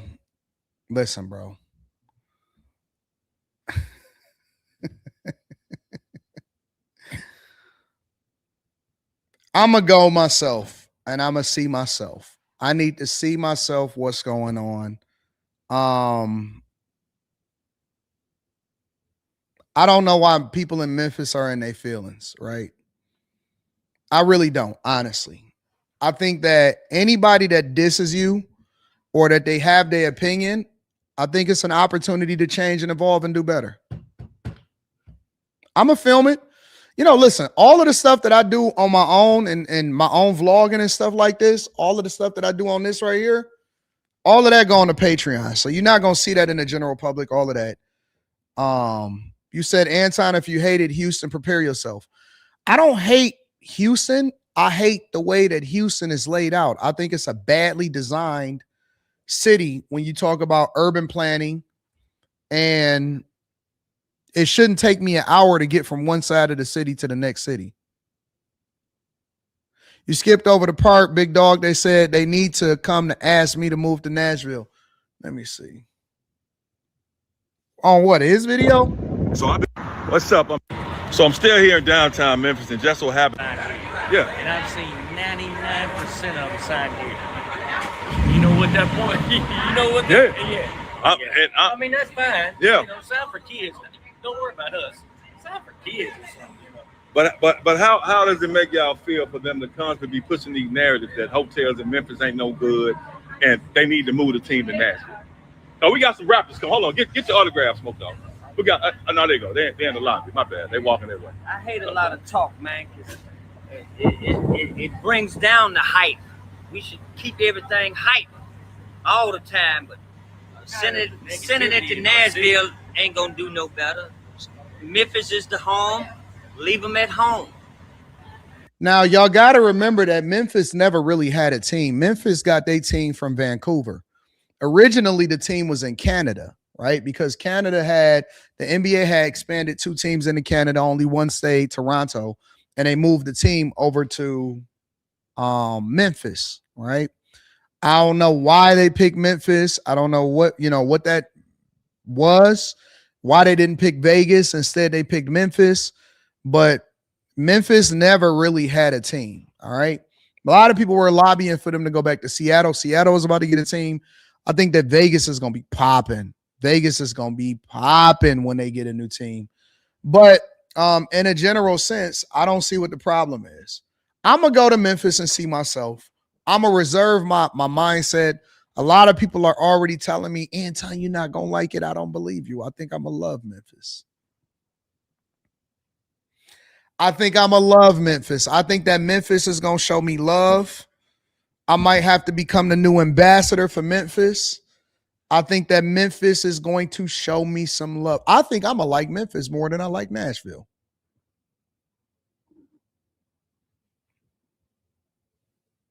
Because I think that there's ghetto parts in all parts of every city. There's good and bad in every city. It's good and bad in Vegas. It's good and bad in Houston. It's good and bad in Miami. I think Memphis is going to show me some love. Why won't I? Why do y'all keep telling me that I'm not going to like Memphis? I remember I was at Gillies, and I'm sitting at the bar, and this black guy was like, man, I love it here. I didn't know that it was as good as it is here. It's a lot of construction. It's a lot of stuff going on here. It's a lot popping and all of that. And I said, yeah. I said, where you from? And he said, I'm from Memphis. He said, man, we got a lot of work to do. Something got to be done in Memphis. And y'all keep telling me and painting this picture like it's Iraq or something. What is so bad about Memphis? And Tom, you better stay your way. You better stay on from downhill. You best get gone from around here.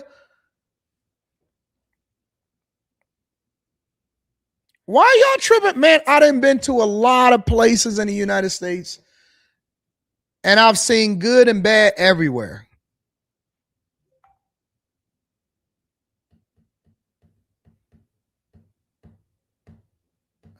I've seen good and bad everywhere. I got to see it, bro. I got to see it. You have to go to somebody said I have to go for the Memphis and May events. What's happening in Memphis in May? I go to the dude because he was from Memphis.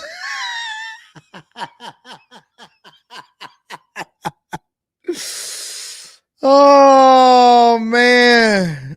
Oh, man. Listen, Anton, they shooting their own young Dolph Gorilla. Got up out of there. That's because they was from the hood. So wait a minute. Y'all telling me Memphis ain't got no good parts? Man, I'm not believing what y'all saying, bro. I'm not going to believe that. I'm not going for it. I don't believe it. Let me see for myself.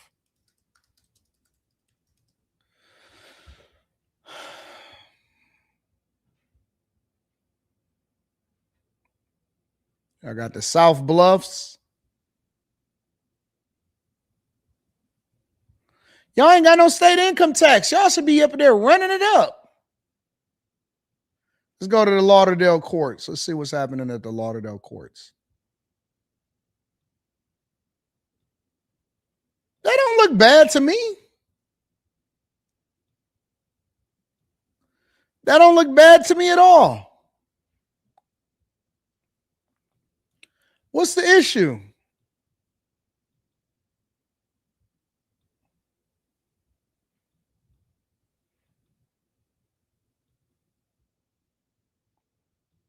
St. Jude's Research Hospital, Children's Hospital. The Domino's Village. Man, it looked nice in Memphis, bro. I'm not about to sit here and play with y'all. I think y'all just saying stuff because that's what y'all heard. I don't think y'all really know. I think y'all projecting and y'all trying to make it something that it's not. I think that Memphis probably got some good energy, some good vibes, all of that. I think y'all projecting. Where else? Let's see. Let's go to downtown Memphis.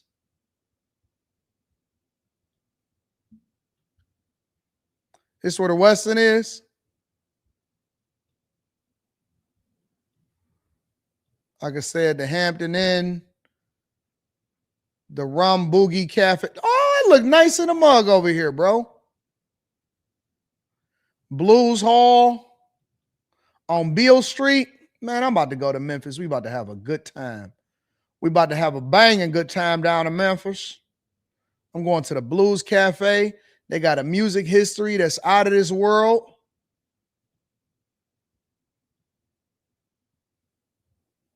Wait a minute. What happened to this? This is the Hard Rock Cafe right here. But if I move up a little bit, it looked like they updated and ain't nothing there no more. What's there?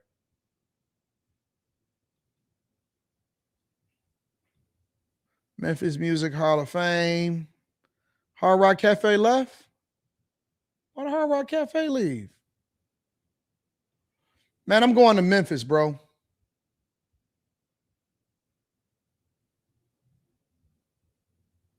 What's the weather in Memphis, man?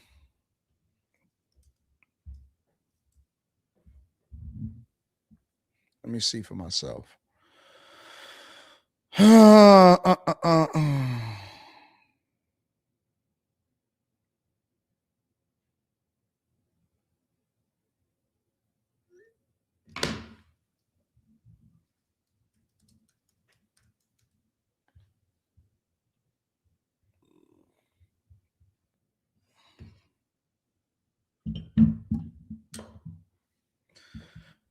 Let me see.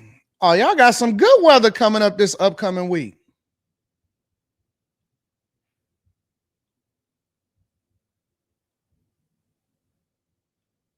So what's wrong with Memphis? That's the real question.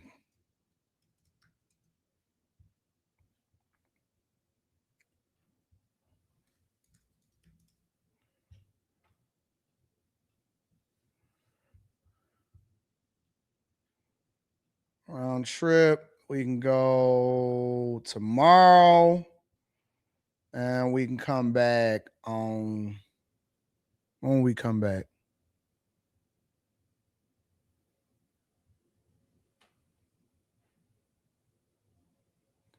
Friday?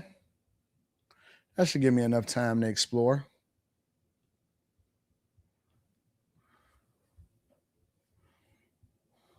Who down in Memphis?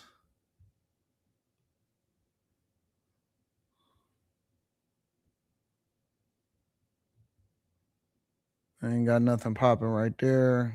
I got a first class trip right there. How long is the flight? Flight ain't but 2 hours.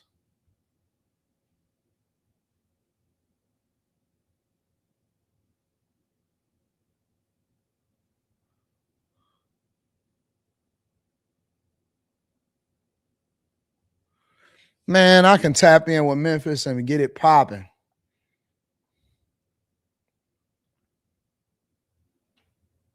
Let me see. Friday, I can come back at I can be back in the morning time. Or I could fly back in the afternoon and still be back in time to do whatever it is that I'm gonna do. Man, I think I'm about to go to Memphis, bro. I think I'm about to go to Memphis, man. Who down in Memphis, y'all?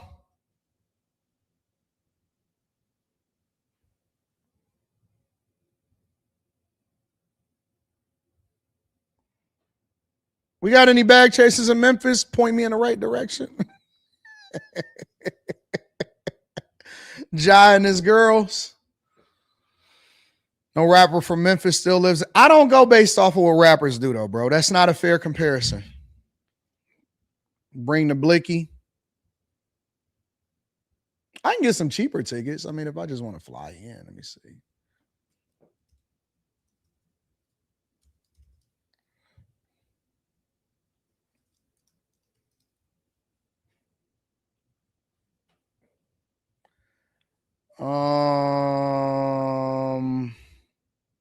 Monday through Friday. Yeah, you can fly in for cheap. I could fly Frontier. I could do a Spirit for $457. I could do a Southwest flight.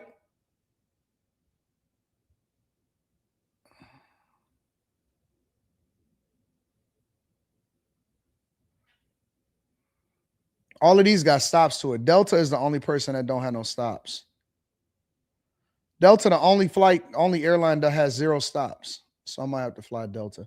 But you could do it cheap. You could do it cheap. Make sure you guys hit a like for the algorithm, subscribe to the channel, and turn on your notification. I'm not going to no strip clubs in Memphis, man. Why are you saying stop it, Azriel? What are we doing? So y'all just that Are y'all that against Memphis?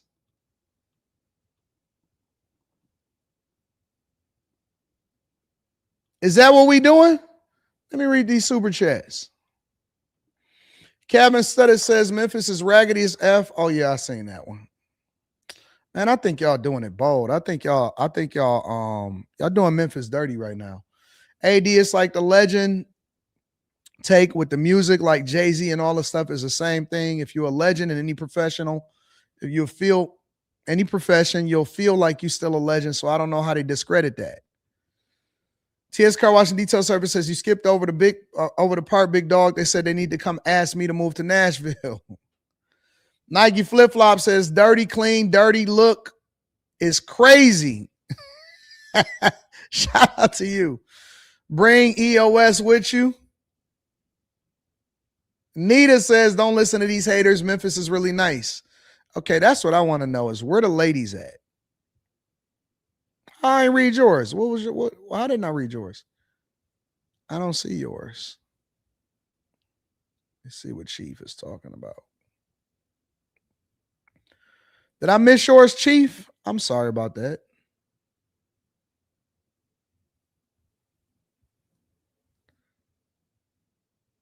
Let me go back, make sure I caught them all.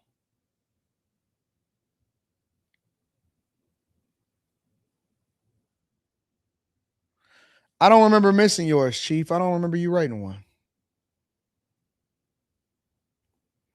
Trying to go back and see them all.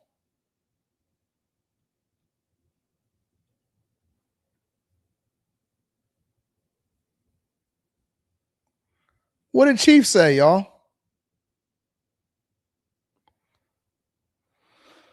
I don't see nothing, Chief. I'm sorry, bro. If I missed it, I really do apologize. You know me, I don't like to miss nothing. So I apologize. Anyways, make sure y'all hit a like for the algorithm, subscribe to the channel, and turn on your notifications. If it ain't no ladies there, that's the one thing, man. We gonna have to. I need the ladies to say what up, though. There's money here. Trust me, it's money everywhere. People just don't know how to get to it. They don't know how to get to the bag. What's the hotels like in Memphis? I ain't gonna. Well, I need to stay at the Hyatt. Go during Memphis in May. So you want me to come in May?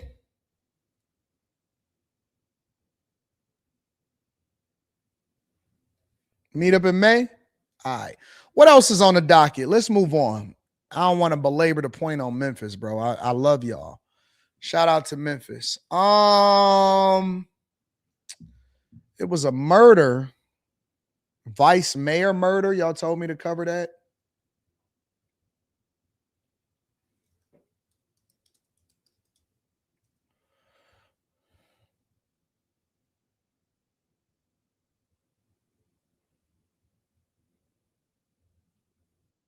Tragedy in Coral Springs. The husband of the city's vice mayor is facing a murder charge, accused of killing his wife. We brought you this story as breaking news last night at 5. The city now mourning the death of Nancy Mateer Bowen. CBS News Miami's Steve Majuri is your reporter outside of the jail in Fort Lauderdale, and that's where the late vice mayor's husband will remain for now. It was a quick hearing in court today. Stephen Bowen was denied bond after being accused of killing his wife. And today, her family is remembering her as an advocate and a leader. Mr. Bowen, good morning, sir. Stephen Bowen was the first person on the docket in bond court. Bowen is charged with premeditated murder and tampering with fabricated evidence after police found his wife, the vice mayor of Coral Springs, dead inside her home. It happened during a welfare check on Wednesday. Bowen has been appointed a public defender. Mateer Bowen's sister posted this statement about the vice mayor on Instagram. Throughout her years in public office, she led with integrity, compassion, and an unwavering sense of purpose. She believed in bringing people together, listening to those she served, and working tirelessly to create positive change in her community. To us, she was a source of strength, wisdom, and love.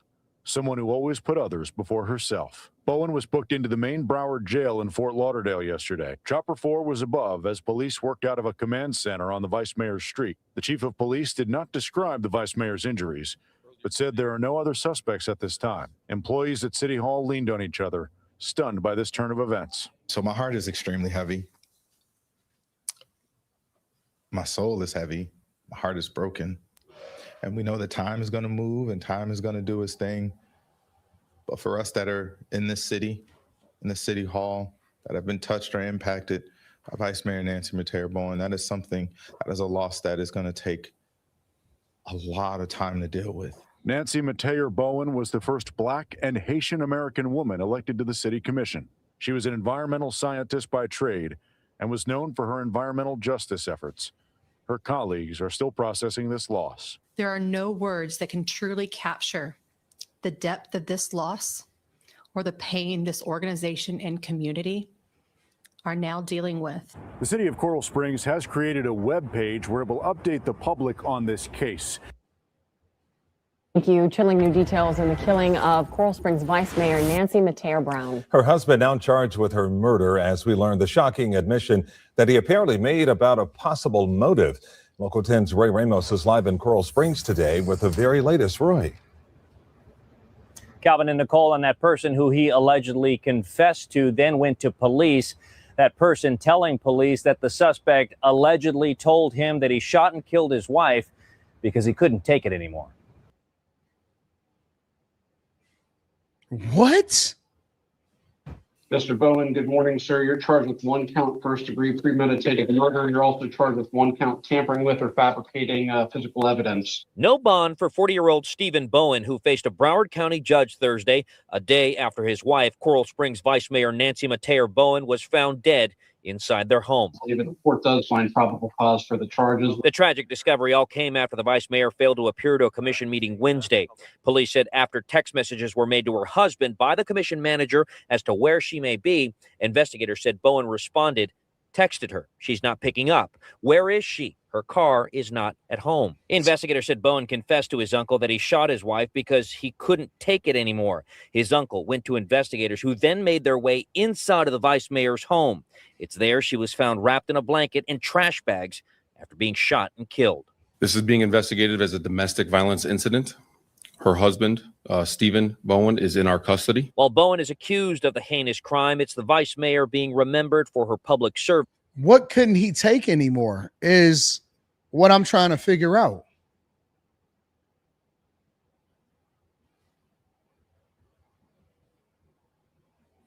This is bad, bro. This is bad. This is very, very, very, very, very, very bad. It is very bad. And I'm trying to figure out what exactly couldn't he take anymore. Is it that he couldn't take her mouth? Is that he couldn't take her cheating? Is that he couldn't take her complaining? What exactly couldn't he take anymore? Well, I'll say this. This is what you're going to have. This conversation is not going to be limited to y'all want me to tell y'all how this is going to go? I'll tell y'all how this is going to go. I'm going to tell you exactly how it's going to go. All right.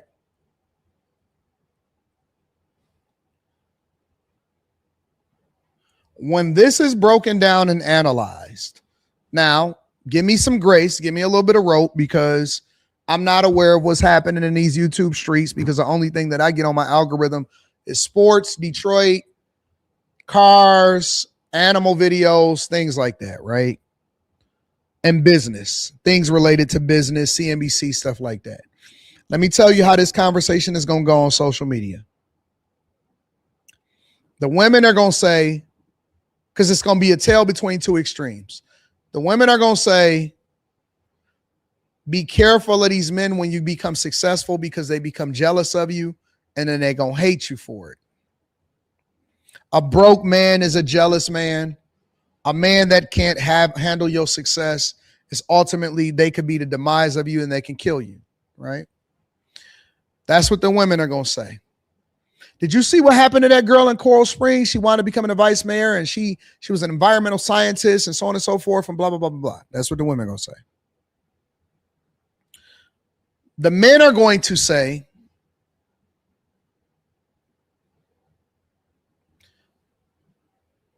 stay away from these women, because even women that become the vice mayor of Coral Springs got too much mouth and they can drive a man to taking them out.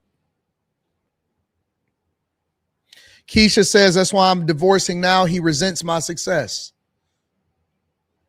What do you mean he resents your success? What does that look like?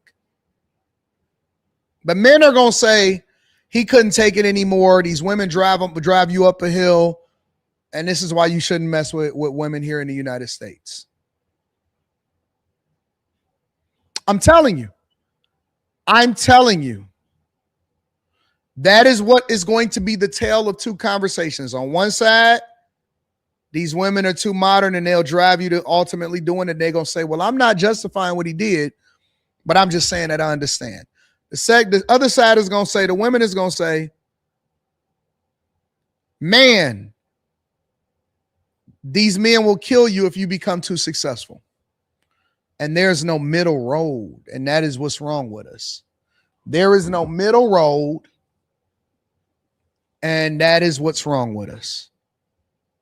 People don't know how to have balance.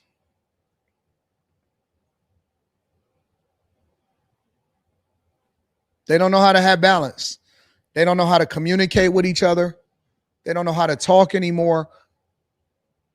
I have to ask myself, what would drive a person, or what kind of argument or what kind of conversation would drive a person to kill somebody else that they love, that they lay next to, that you took vows next to? How can it get that bad? It can't get that bad.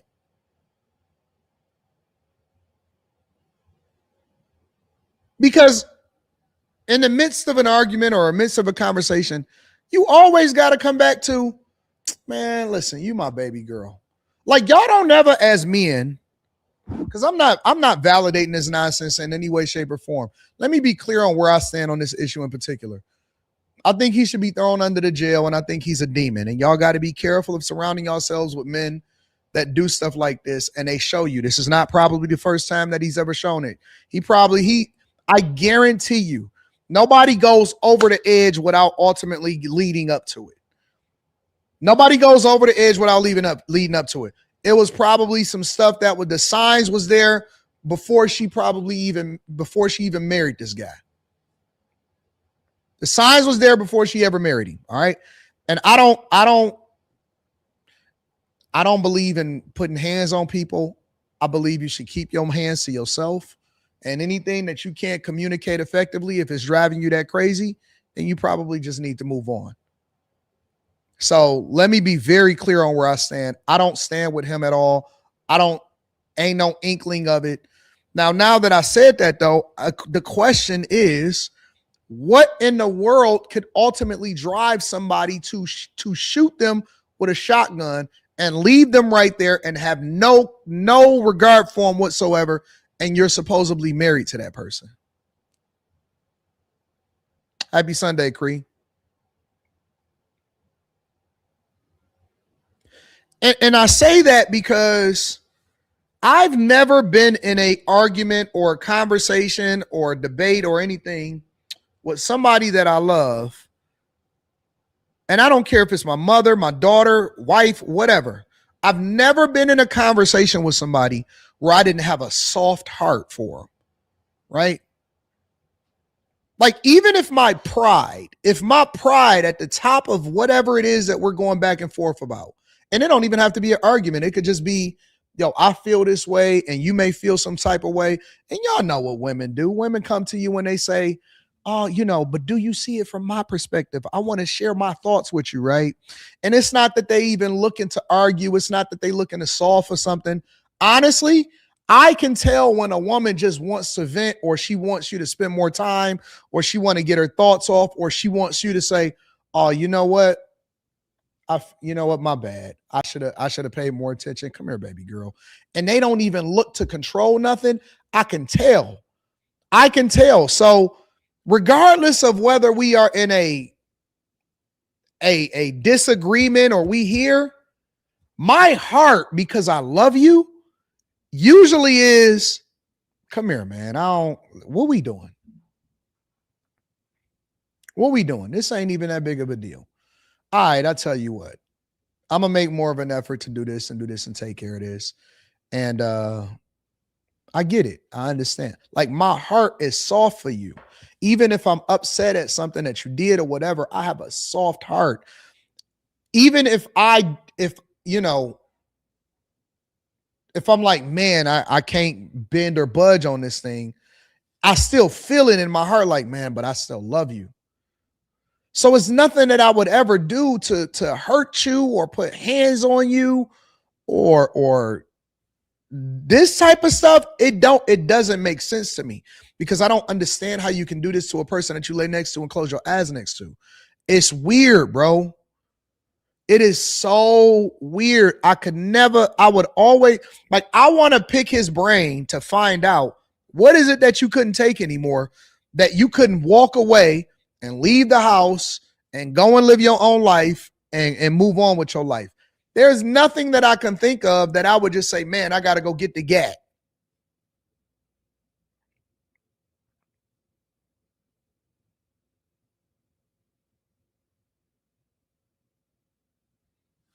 It's weird to me. It's genuinely weird. Like, at the end of the day, I still love you. I still want the best for you. I don't see how people are mad at like how they can be bitter towards the person. Like, and I ain't talking about men. I'm talking about men and women. I don't know how you can be bitter towards the child, your child's, your father or mother. Man, at one point, y'all had to love each other. Y'all told each other y'all loved each other. Y'all inserted each other. What are y'all bitter about? I'm not mad at you. Man, I'm not about to be fighting you. Come on. Hey, listen, let's figure this out. What's in the best interest of the kid? What we got to do to make sure that they taken care of? I could be mad as hell at you. Man, I ain't dealing with you no more. And then the next morning, I'll be like, you know I'm still mad at you, right? Scoot over. What we watching on TV? I'm not gonna be mad at you for a long time. I'm gonna just be mad at you, and then listen. Scoot over though. What's for dinner?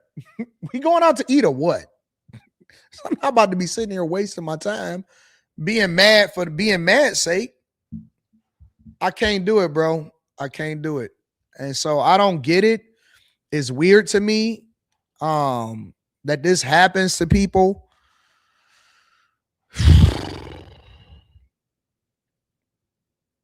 It's so weird to me, man. It is very, very weird to me. Make sure you guys hit a like for the algorithm, subscribe to the channel. Well, let me play the rest of this. Bowen, who faced a Broward County judge Thursday, a day after his wife, Coral Springs Vice Mayor Nancy Mateer Bowen, was found dead inside their home. The court does find probable cause for the charges. The tragic discovery all came after the vice mayor failed to appear to a commission meeting Wednesday. Police said after text messages were made to her husband by the commission manager as to where she may be, investigators said Bowen responded, texted her. She's not picking up. Where is she? Her car is not at home. Investigators said Bowen confessed to his uncle that he shot his wife because he couldn't take it anymore. His uncle went to investigators who then made their way inside of the vice mayor's home. It's there she was found wrapped in a blanket and trash bags after being shot and killed. This is being investigated as a domestic violence incident. Her husband, Stephen Bowen, is in our custody. While Bowen is accused of the heinous crime, it's the vice mayor being remembered for her public service and contributions to her community. It's a devastating, loss, not just for Coral Springs. Remington says, we don't know what happened behind the scenes. It doesn't matter what happened behind the scenes. I'm not going to jail for you. And I'm not trying to take your life because we can't come back from that. I'm not going to sit. There's nothing that a woman can do to me personally that would cause for me to want to be sitting up in prison next to people that I don't care about for the rest of my life. I'm not going to jail because I'm pissed at you. You can't make me mad enough to go to jail for you. Even and that's the thing that I'm saying. Like, what about nowhere in there with this self-preservation kicking in? Man, listen, I hate you. I'm not going to jail for you. And I'm about to go to prison for you. If I don't like you, that's even more of a reason for me not to go to jail for you. Like, I'll go to jail over protecting you. If somebody break in and we got to get it on or whatever, so on, I'm willing to put my life on the line if I love you. I'm not willing to go to jail for somebody that I don't care about. That sounds dumb to me. Like even ops in my life, throughout my life, the first thing that I'd be thinking about is, man, we got a rat out. I'm not letting one get up on them. I don't think like that. After I get my heated moment, I start taking calculated measures in my mind, and I be thinking to myself, but if I get caught, I can go to jail for life. You know what? Let's let saner heads prevail. When people text me stuff, or let's say I'm on the phone with somebody on a homeboy or whatever, and they say, man, this nigga, I say, hey, bro, hey. I ain't talking, hey, man, ain't no talking on the phone. Like, don't tell me that, I don't agree with that. Don't tell me on the phone. Don't text me no plans.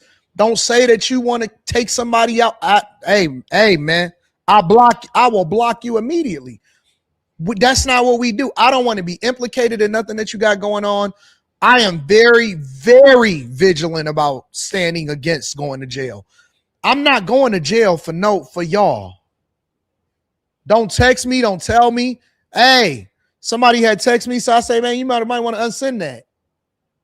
For the people of Broward County. She cared about students. She cared about seniors. She cared about the environment. She cared about fairness. She cared about equality. She cared about her culture. Vice Mayor Mateo Bowen, a leader and a voice for so many. Her sudden death devastating colleagues and community leaders. State Representative Ashley Gant sharing a past text message the two shared with one another that read, "Love you and keep holding the line." Florida Congressman Jared Moskowitz posting on X to say he was just with her Saturday, calling her a fighter and sharing that she was preparing to announce her run for Congress. But it is her family now bearing the weight of her loss, writing in part, while so many knew her as a leader and advocate, we knew her as a sister, a daughter. It's sad. Pray for them. Pray for their family. Pray for the people that's going to be affected by it. I don't want to see nobody lose their life, honestly. I really don't want to see nobody lose their life. That's unfortunate. And be careful on the people that you lay next to. And you don't know what people be going through in real life. You have no clue what people be going through in real life. That's why I be laughing, because like people be wishing on my downfall personally, and my life be great. Relationship is perfect. Everything is great in life. And they be the ones that be crashing out behind the scenes. And I honestly believe that that's what they projecting. I believe that that's what people project. When people be wanting you to crash out, I think it's because they're going through it in their own life. And they want you to suffer too. She was probably taking care of him and he couldn't handle it. This happens all the time. He didn't feel like a man in his own home. Grow up, bro. Grow up, bro. I ain't got no time for that.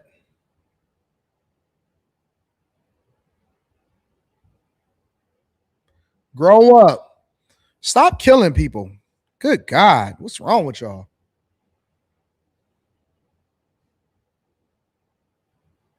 Let me see. I kind of want to talk about some money. I heard that Trump is doing wrote an executive order on sports. Have y'all heard about that? Oracle layoffs. Talked about that, I think. Gucci Mane, didn't I talk about that? I talked about that on the other channel.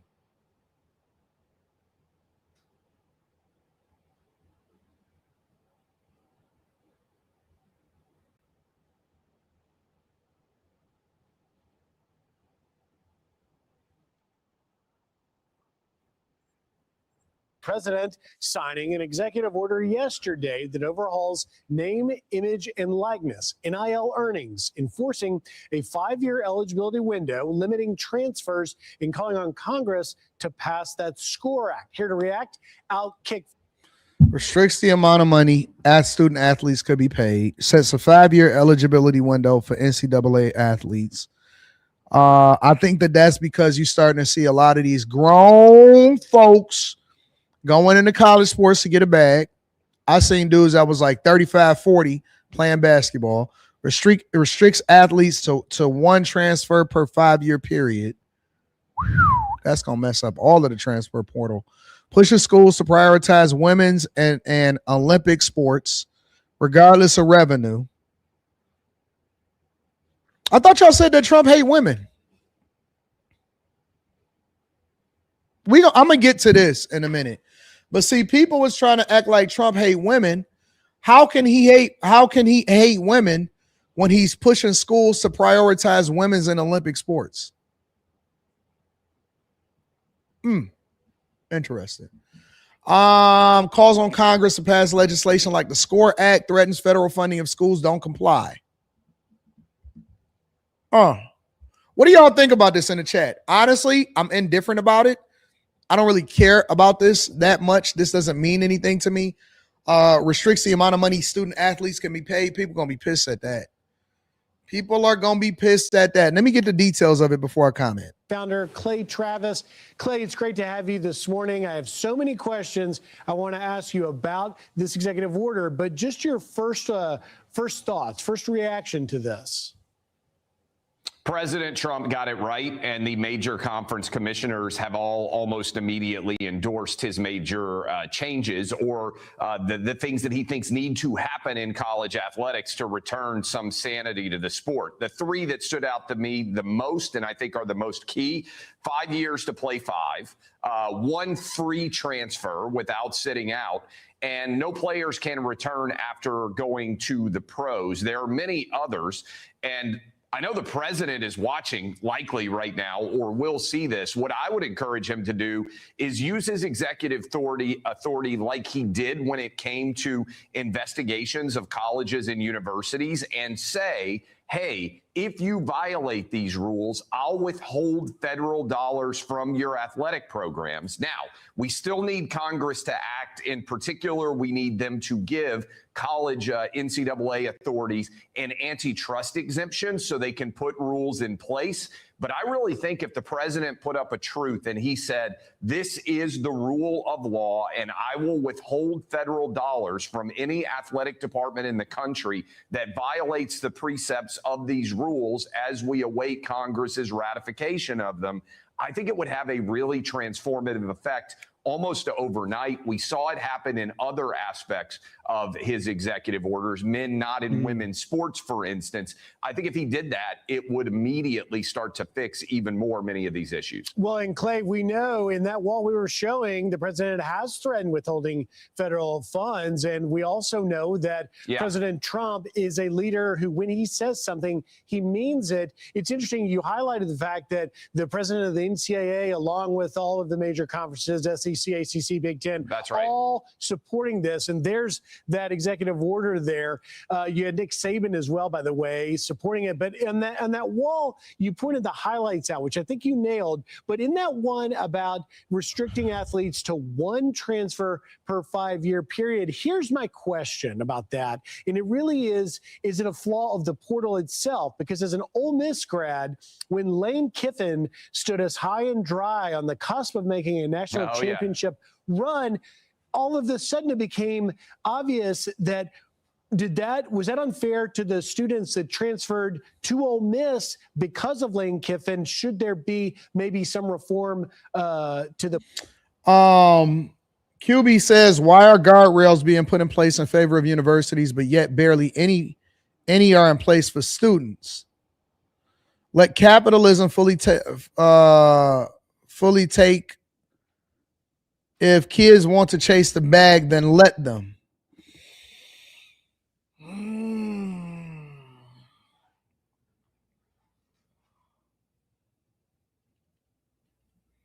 I can understand it from both sides.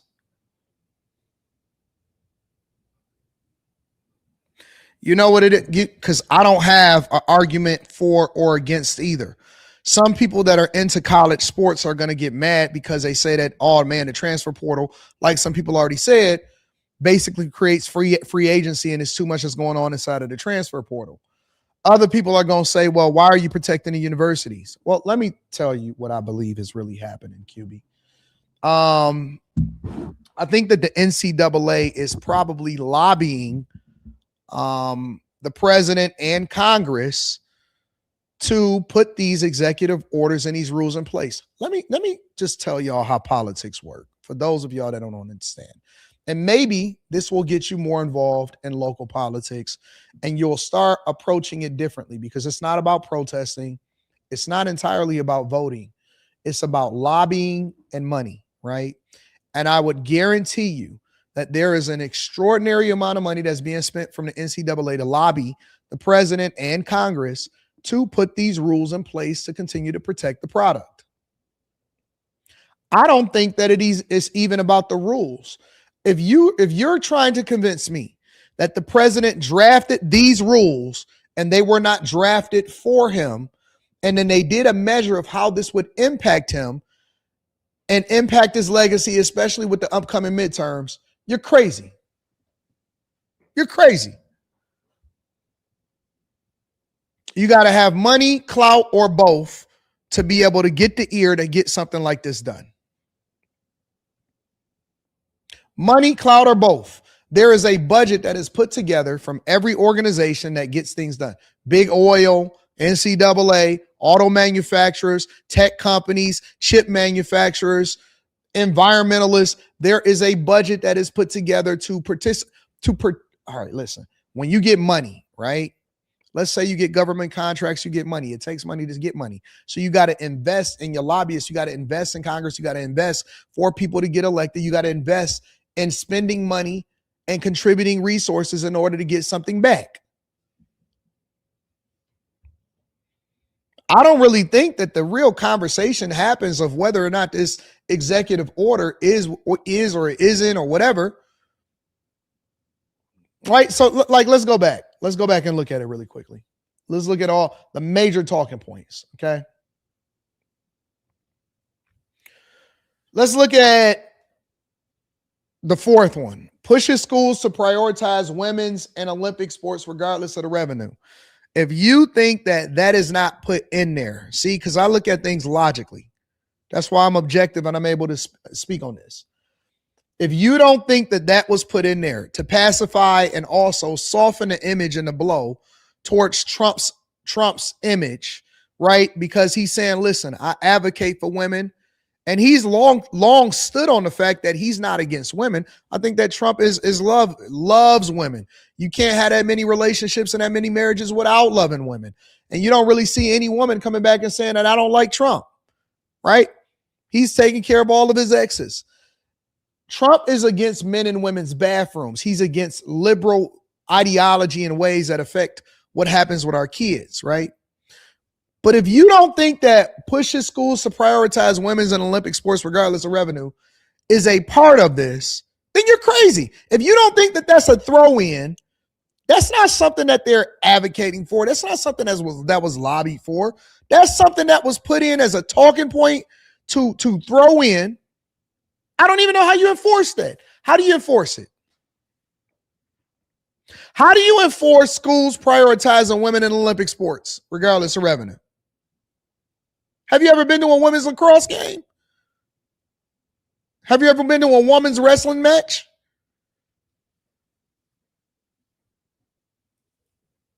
That's a throw-in. It's a shoe-in. It looks good, sounds good. Hey, throw that in there. Make sure y'all prioritize women's sports regardless of revenue. And I think the rest of this is from the NCAA to protect their product.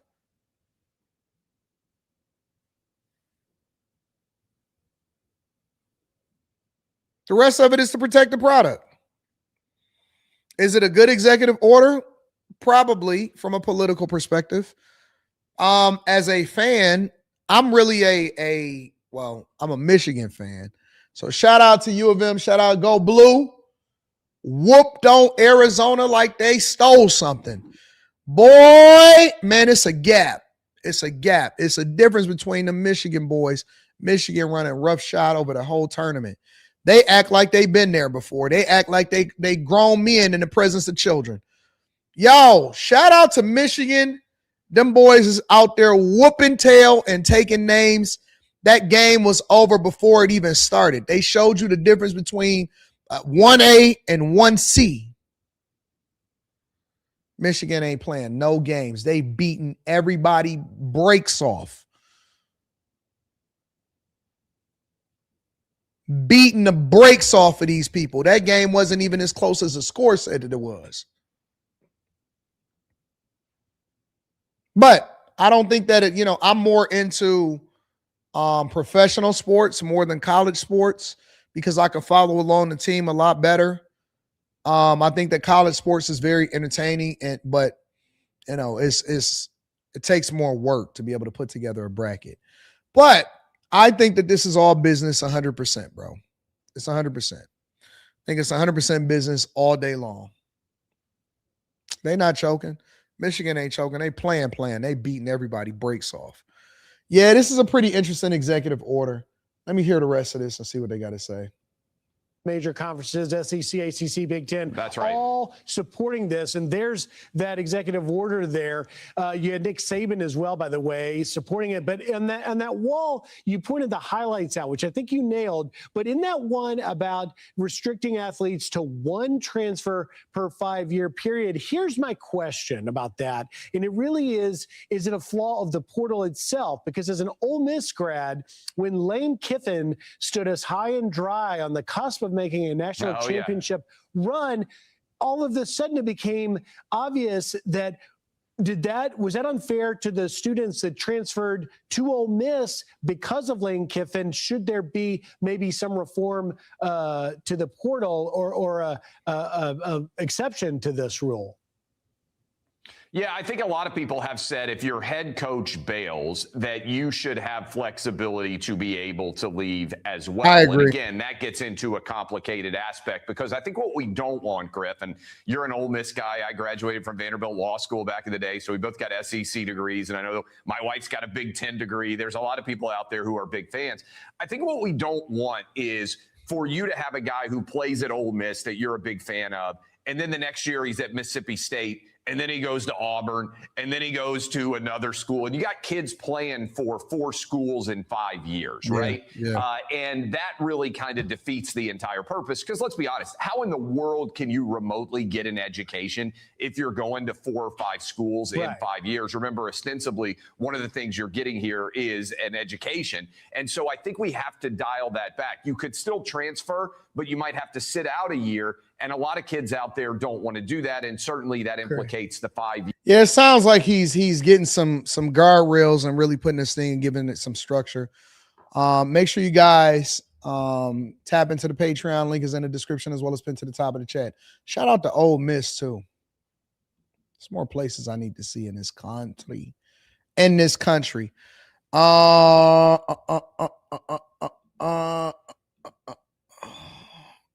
That's how road ragers be. Don't be caring about nothing. Yeah, it's crazy. I'm glad you're doing well. I have a question. What's better, a flawed democracy or a perfect dictatorship? Well, we are in a republic, so we still govern by the Constitution. It depends on what you in the context, right? If you're talking about your household, I think a perfect dictatorship. If you're talking about when it comes to our freedoms and our politics, I think that a flawed democracy is always going to be better. Flawed democracy in politics, perfect dictatorship in the household.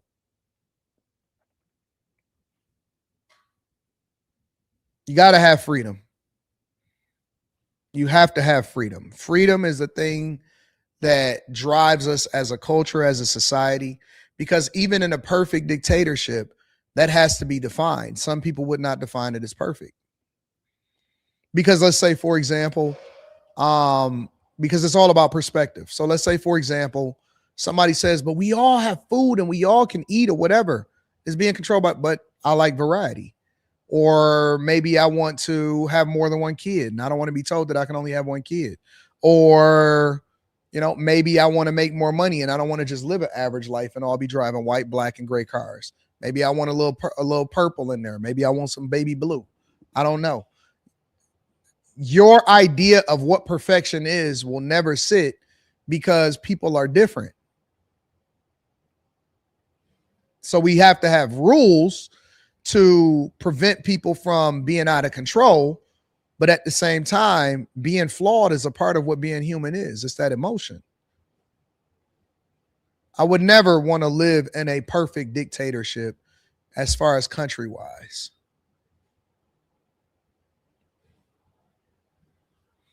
Because perfect according to who? Mom Donnie? Nah, I take freedom all day long. That's what make America America. That's why everybody want to move here. You know what I'm saying?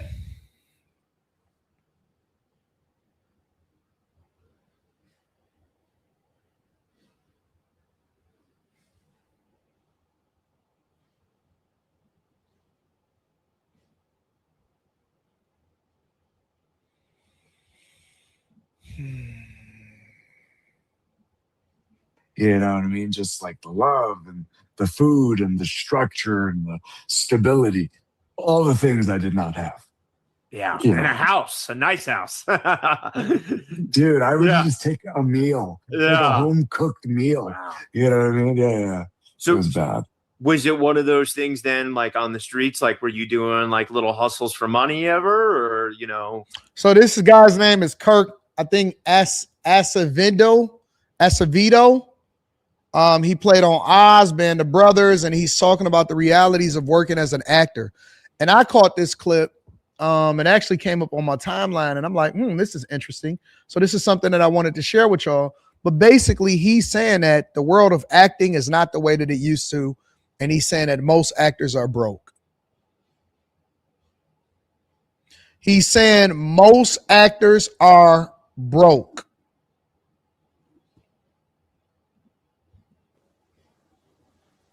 Yeah, I don't even know if I could talk about half this stuff. All right, don't worry about it. Don't worry about it. I mean, I guess what I'm asking, and I can ask in a more eloquent way, is like, were you aware of like, did you have an early need of like money and like getting eventually something to get money, like, you know, being hungry? Like, did you feel this calling to like, you know, go out there and like how hard you would have to fight, like, you know, being at like, so to speak, the bottom of the ladder?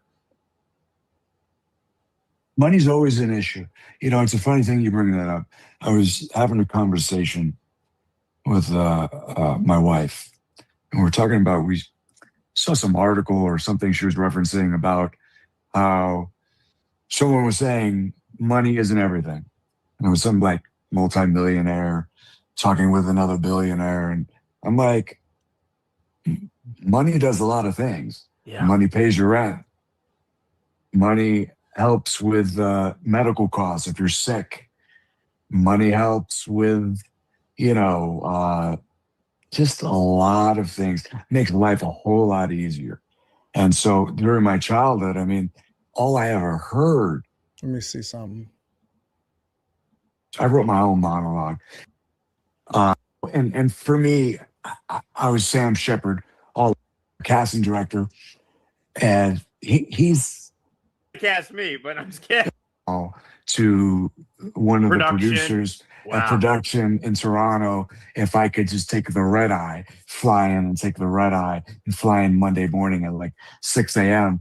And they acquiesce. Like with a Probably with the a only slight, person who can make that call. you know, all those guys, the guy from 3 miles in an hour. Black Dahlias was a great script. You have to learn the lines, but we.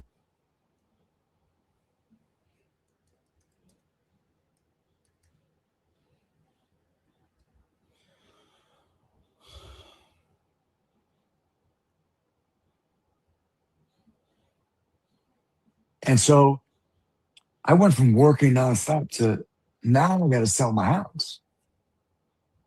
I got to sell my house. And it's just like, and everyone's going through this. I have so many friends, people you know, actors you know, that had to sell their house. And so then, in the process of all of that, like I'm under all this stress. Are you doing because- conventions? Like, are you doing? No, everything's dead. Yeah. Can't do any of that. There's nothing. And then we have the writer's strike. And then you have the fires. Yeah. Like all this on top of.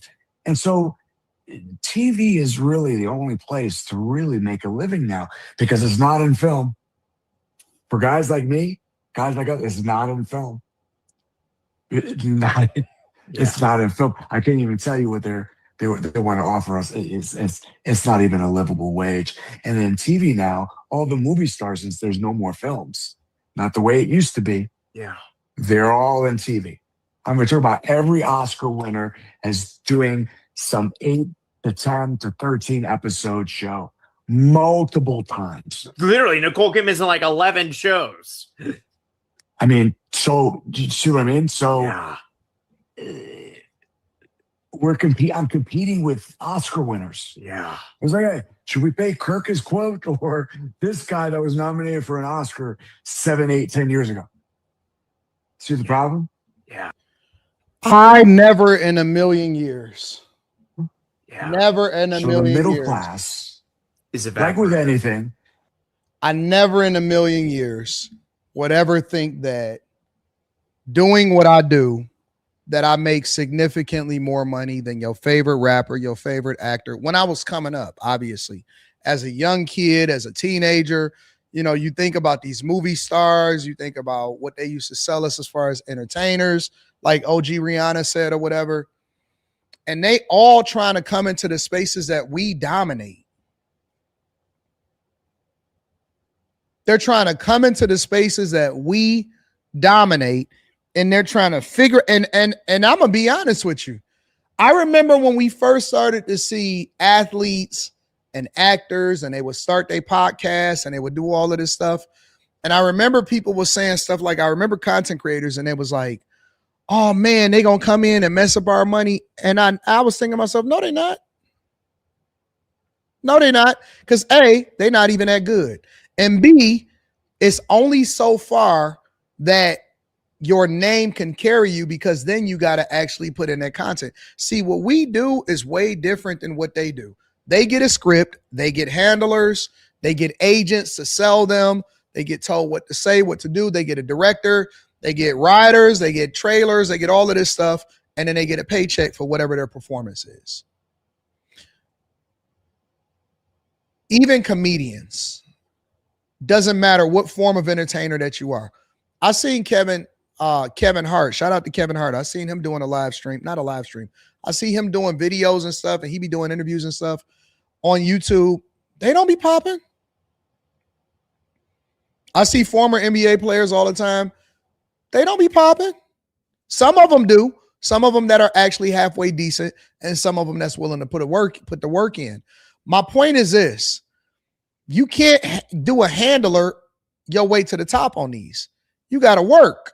You got to grind. You got to hustle. You got to be entertaining regularly. Nobody can write a script for you. Oh, it's plenty. I'm not going to say no names, but it's plenty of people that are trash. And then let me tell you what else they've done. This is another thing that they try to do, right?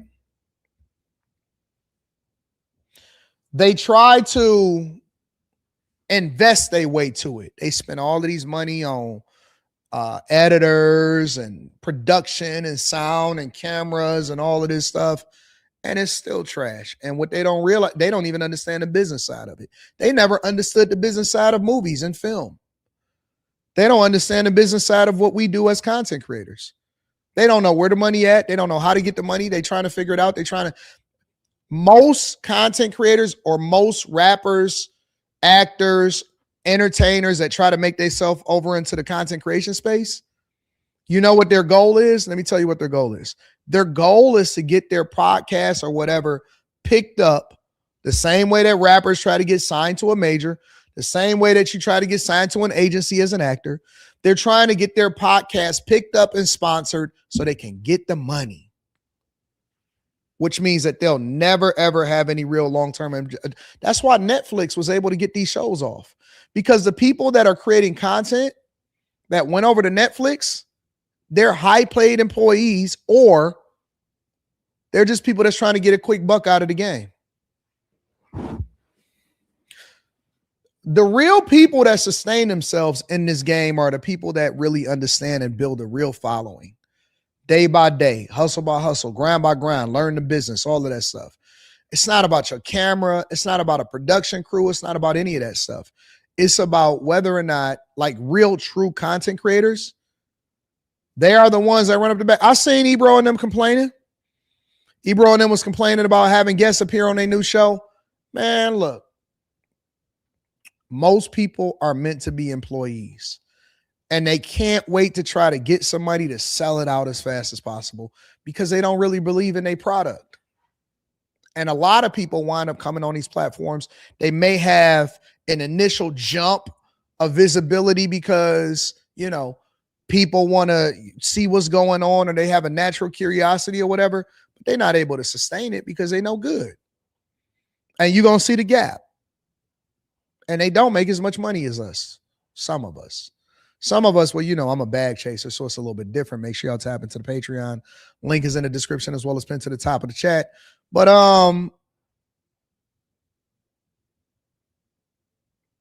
it's hard. It's harder, especially long form content. You could go do the TikTok.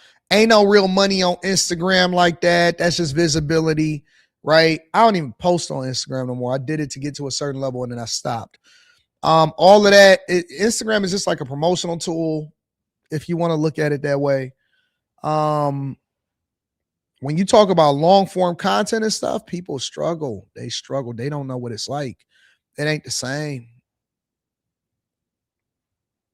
Facts, Keisha. It's not the same. So, you know, a lot of these people are like a lot of your favorite.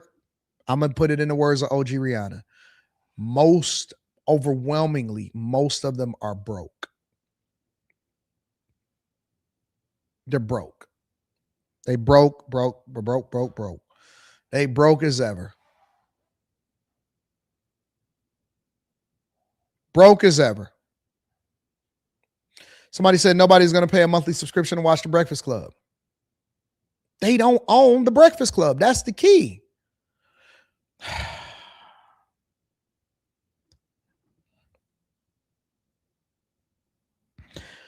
Very few of us actually own our own platform. Shout out to academics. Shout out to Joe Budden. You know, those type of people. So very few of us actually understand the game, put the time in, and own our platforms and understand where the money is coming from. Somebody is putting most of these people on. I got a pitch the other day from an investor / network and all of that stuff, and they want to own the show. Why would I give you the show? Why would I give you my show? Like, you can't give me $1 million a year. You can't give me $2 million a year. You can't give me $3 million a year. I already make that without you. I make that independently. Why would I give you my platform? And then I see these people, it'd be 2, 3, 4, 5 different people all trying to put together something. What y'all gonna do? Y'all gonna do a 4-5-way split? Most people don't understand the business side of it. They don't. I see people do their little panels. They create a panel or whatever and stuff like that. Yo, people ain't even making no money. Eventually, they're gonna become disgruntled. I don't need a network to pay my people. I pay my people out of my own pocket.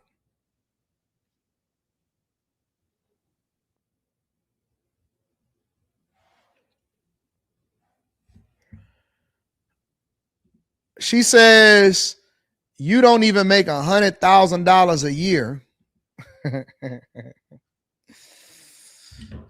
I guess I could pull it up.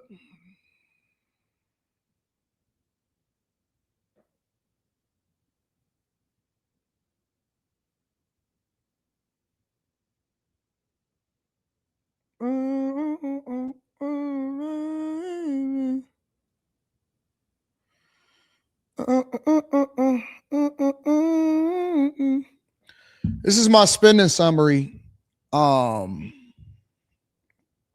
for March 2026. Sometimes it get blurry. I got to put my hands over it.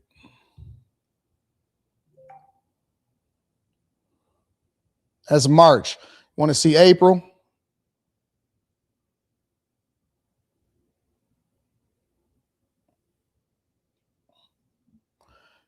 It's only 5 days into April.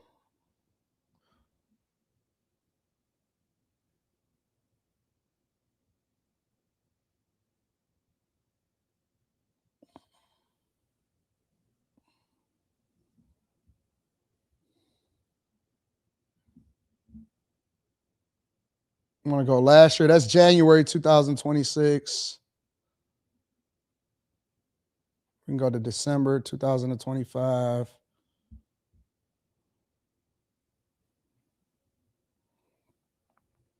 So that's how much I spent in one account.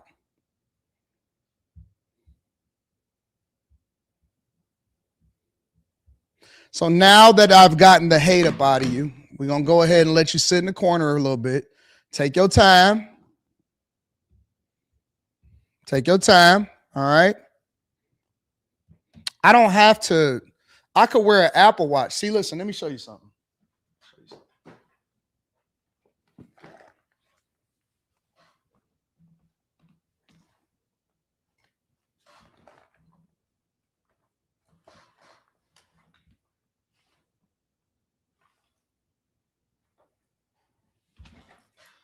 I wear my Apple Watch because I want to, because I'm trying to get my steps in. I keep watches in my book bag. Presidential. Okay. I'm not really sure who you talking to or what you talking about. I don't know what that means. So listen, I'm not your favorite entertainer. I'm not a rapper. I'm not an actor. I'm not none of that, right? Like I'm different. I'm a whole nother animal, and I don't like doing that anymore. I've started to not do that. I wear t-shirts because I want to. My hoodie costs $1,500, bro. I just throw this up. I just put this up. I got a hoodie. This is $1,500. I bought it because I like it, not because I'm trying to show off for nobody. So that slab of granite back there, you know how much that costs? So I'm getting away from that. I don't want to do that anymore. I'm trying to stay in a different type of zone where I'm more focused on the content and focus on adding value instead of showing you and stunting on you. God bless you. If you could think whatever you want to think as far as what you think I make. All right. So God bless you. But my point that I want to make to y'all, and I don't want to make this a whole 3 hours. We had 2 hours and 30 minutes. I know y'all want to enjoy y'all Sunday. I got to get ready for frame fights tonight. So hopefully y'all join me on room 9. I just want y'all to be successful. I want y'all to be great. And I want y'all to stop idolizing entertainers and rappers and all of this stuff, because I want y'all to start looking at people that understand business, that understand the mindset of the game. Backbreak Comedy says, damn, people still making content. Well, that's what they're supposed to do, because when you hot and you in the algorithm, now I may not see it because I'm so focused on doing what I got to do. But, I'm hot. The thing that you should be scared of is when people stop making content about you, because you don't want to become irrelevant. You don't want to become one of these actors that's trying to figure out what they're going to do. And you want to make sure, that you're very careful about keeping people active, because we got a goal. We got a bigger goal. If y'all want to understand what we do from a content perspective, if you want to understand where the money is, make sure you tap into the Patreon. Link is in the description. We got an upcoming live stream on Tuesday, video dropping on Monday, and we doing some great things. I hope y'all enjoy the show. I hope y'all enjoy what we do here.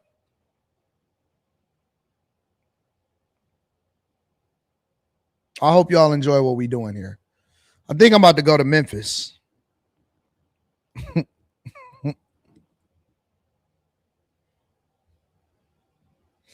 And you know what, sure enough, I don't have no hate for people, man. I'm in such a good space and I'm working on good things and big things. I got such a positive mindset right now. I'm calm. I'm humble. My workouts is regulating my emotions more. I just feel good. I feel good about life. I feel good about everything. Make sure y'all tap into the Patreon. Link is in the description. Best time to join the Patreon is the beginning of the month. Let me see what else is going on. Discuss the fake space mission or wait on Slimmy in room 9. I can talk about it tomorrow. We streaming tomorrow morning. Long Way ENT says Ebro was complaining about having trouble getting guests to appear on his new show. Snow Bunny Bag Chaser says, Happy Easter, Anton and Chasers. We up. Bless you. God bless you too, my love. Riri says, AD, happy resurrection. Happy resurrection to you, Riri. Tony Esquire says, I find it fascinating that with all of Trump and MAGA hate, blacks are often attacked by black and liberals. Whatever go blue, them boys is raw. Shout out to Tony Esquire. U-Haul TV. What up, U-Haul TV? I appreciate you for the super sticker. We doing it on Tuesday, Jay Reed. We doing it on Tuesday. All right, listen, I love y'all. I appreciate y'all. Y'all are the greatest. Oh, she insulting people in the chat? Oh, that's not even a real picture of her. Now, we don't take ad hominem attacks on people in the chat. We're not doing that. So I'm going to go ahead and have to put you out of your misery, baby girl. All right, baby. God bless you. Good luck, okay? I hope everything works out for you. I love you. Ladies, don't take that from these other women trying to make y'all trying to make y'all mean and hateful and evil. All right, listen, we love y'all. We appreciate y'all. I'm going to see y'all tonight on Frame Fights. Peace. We talking about Eddie Murphy.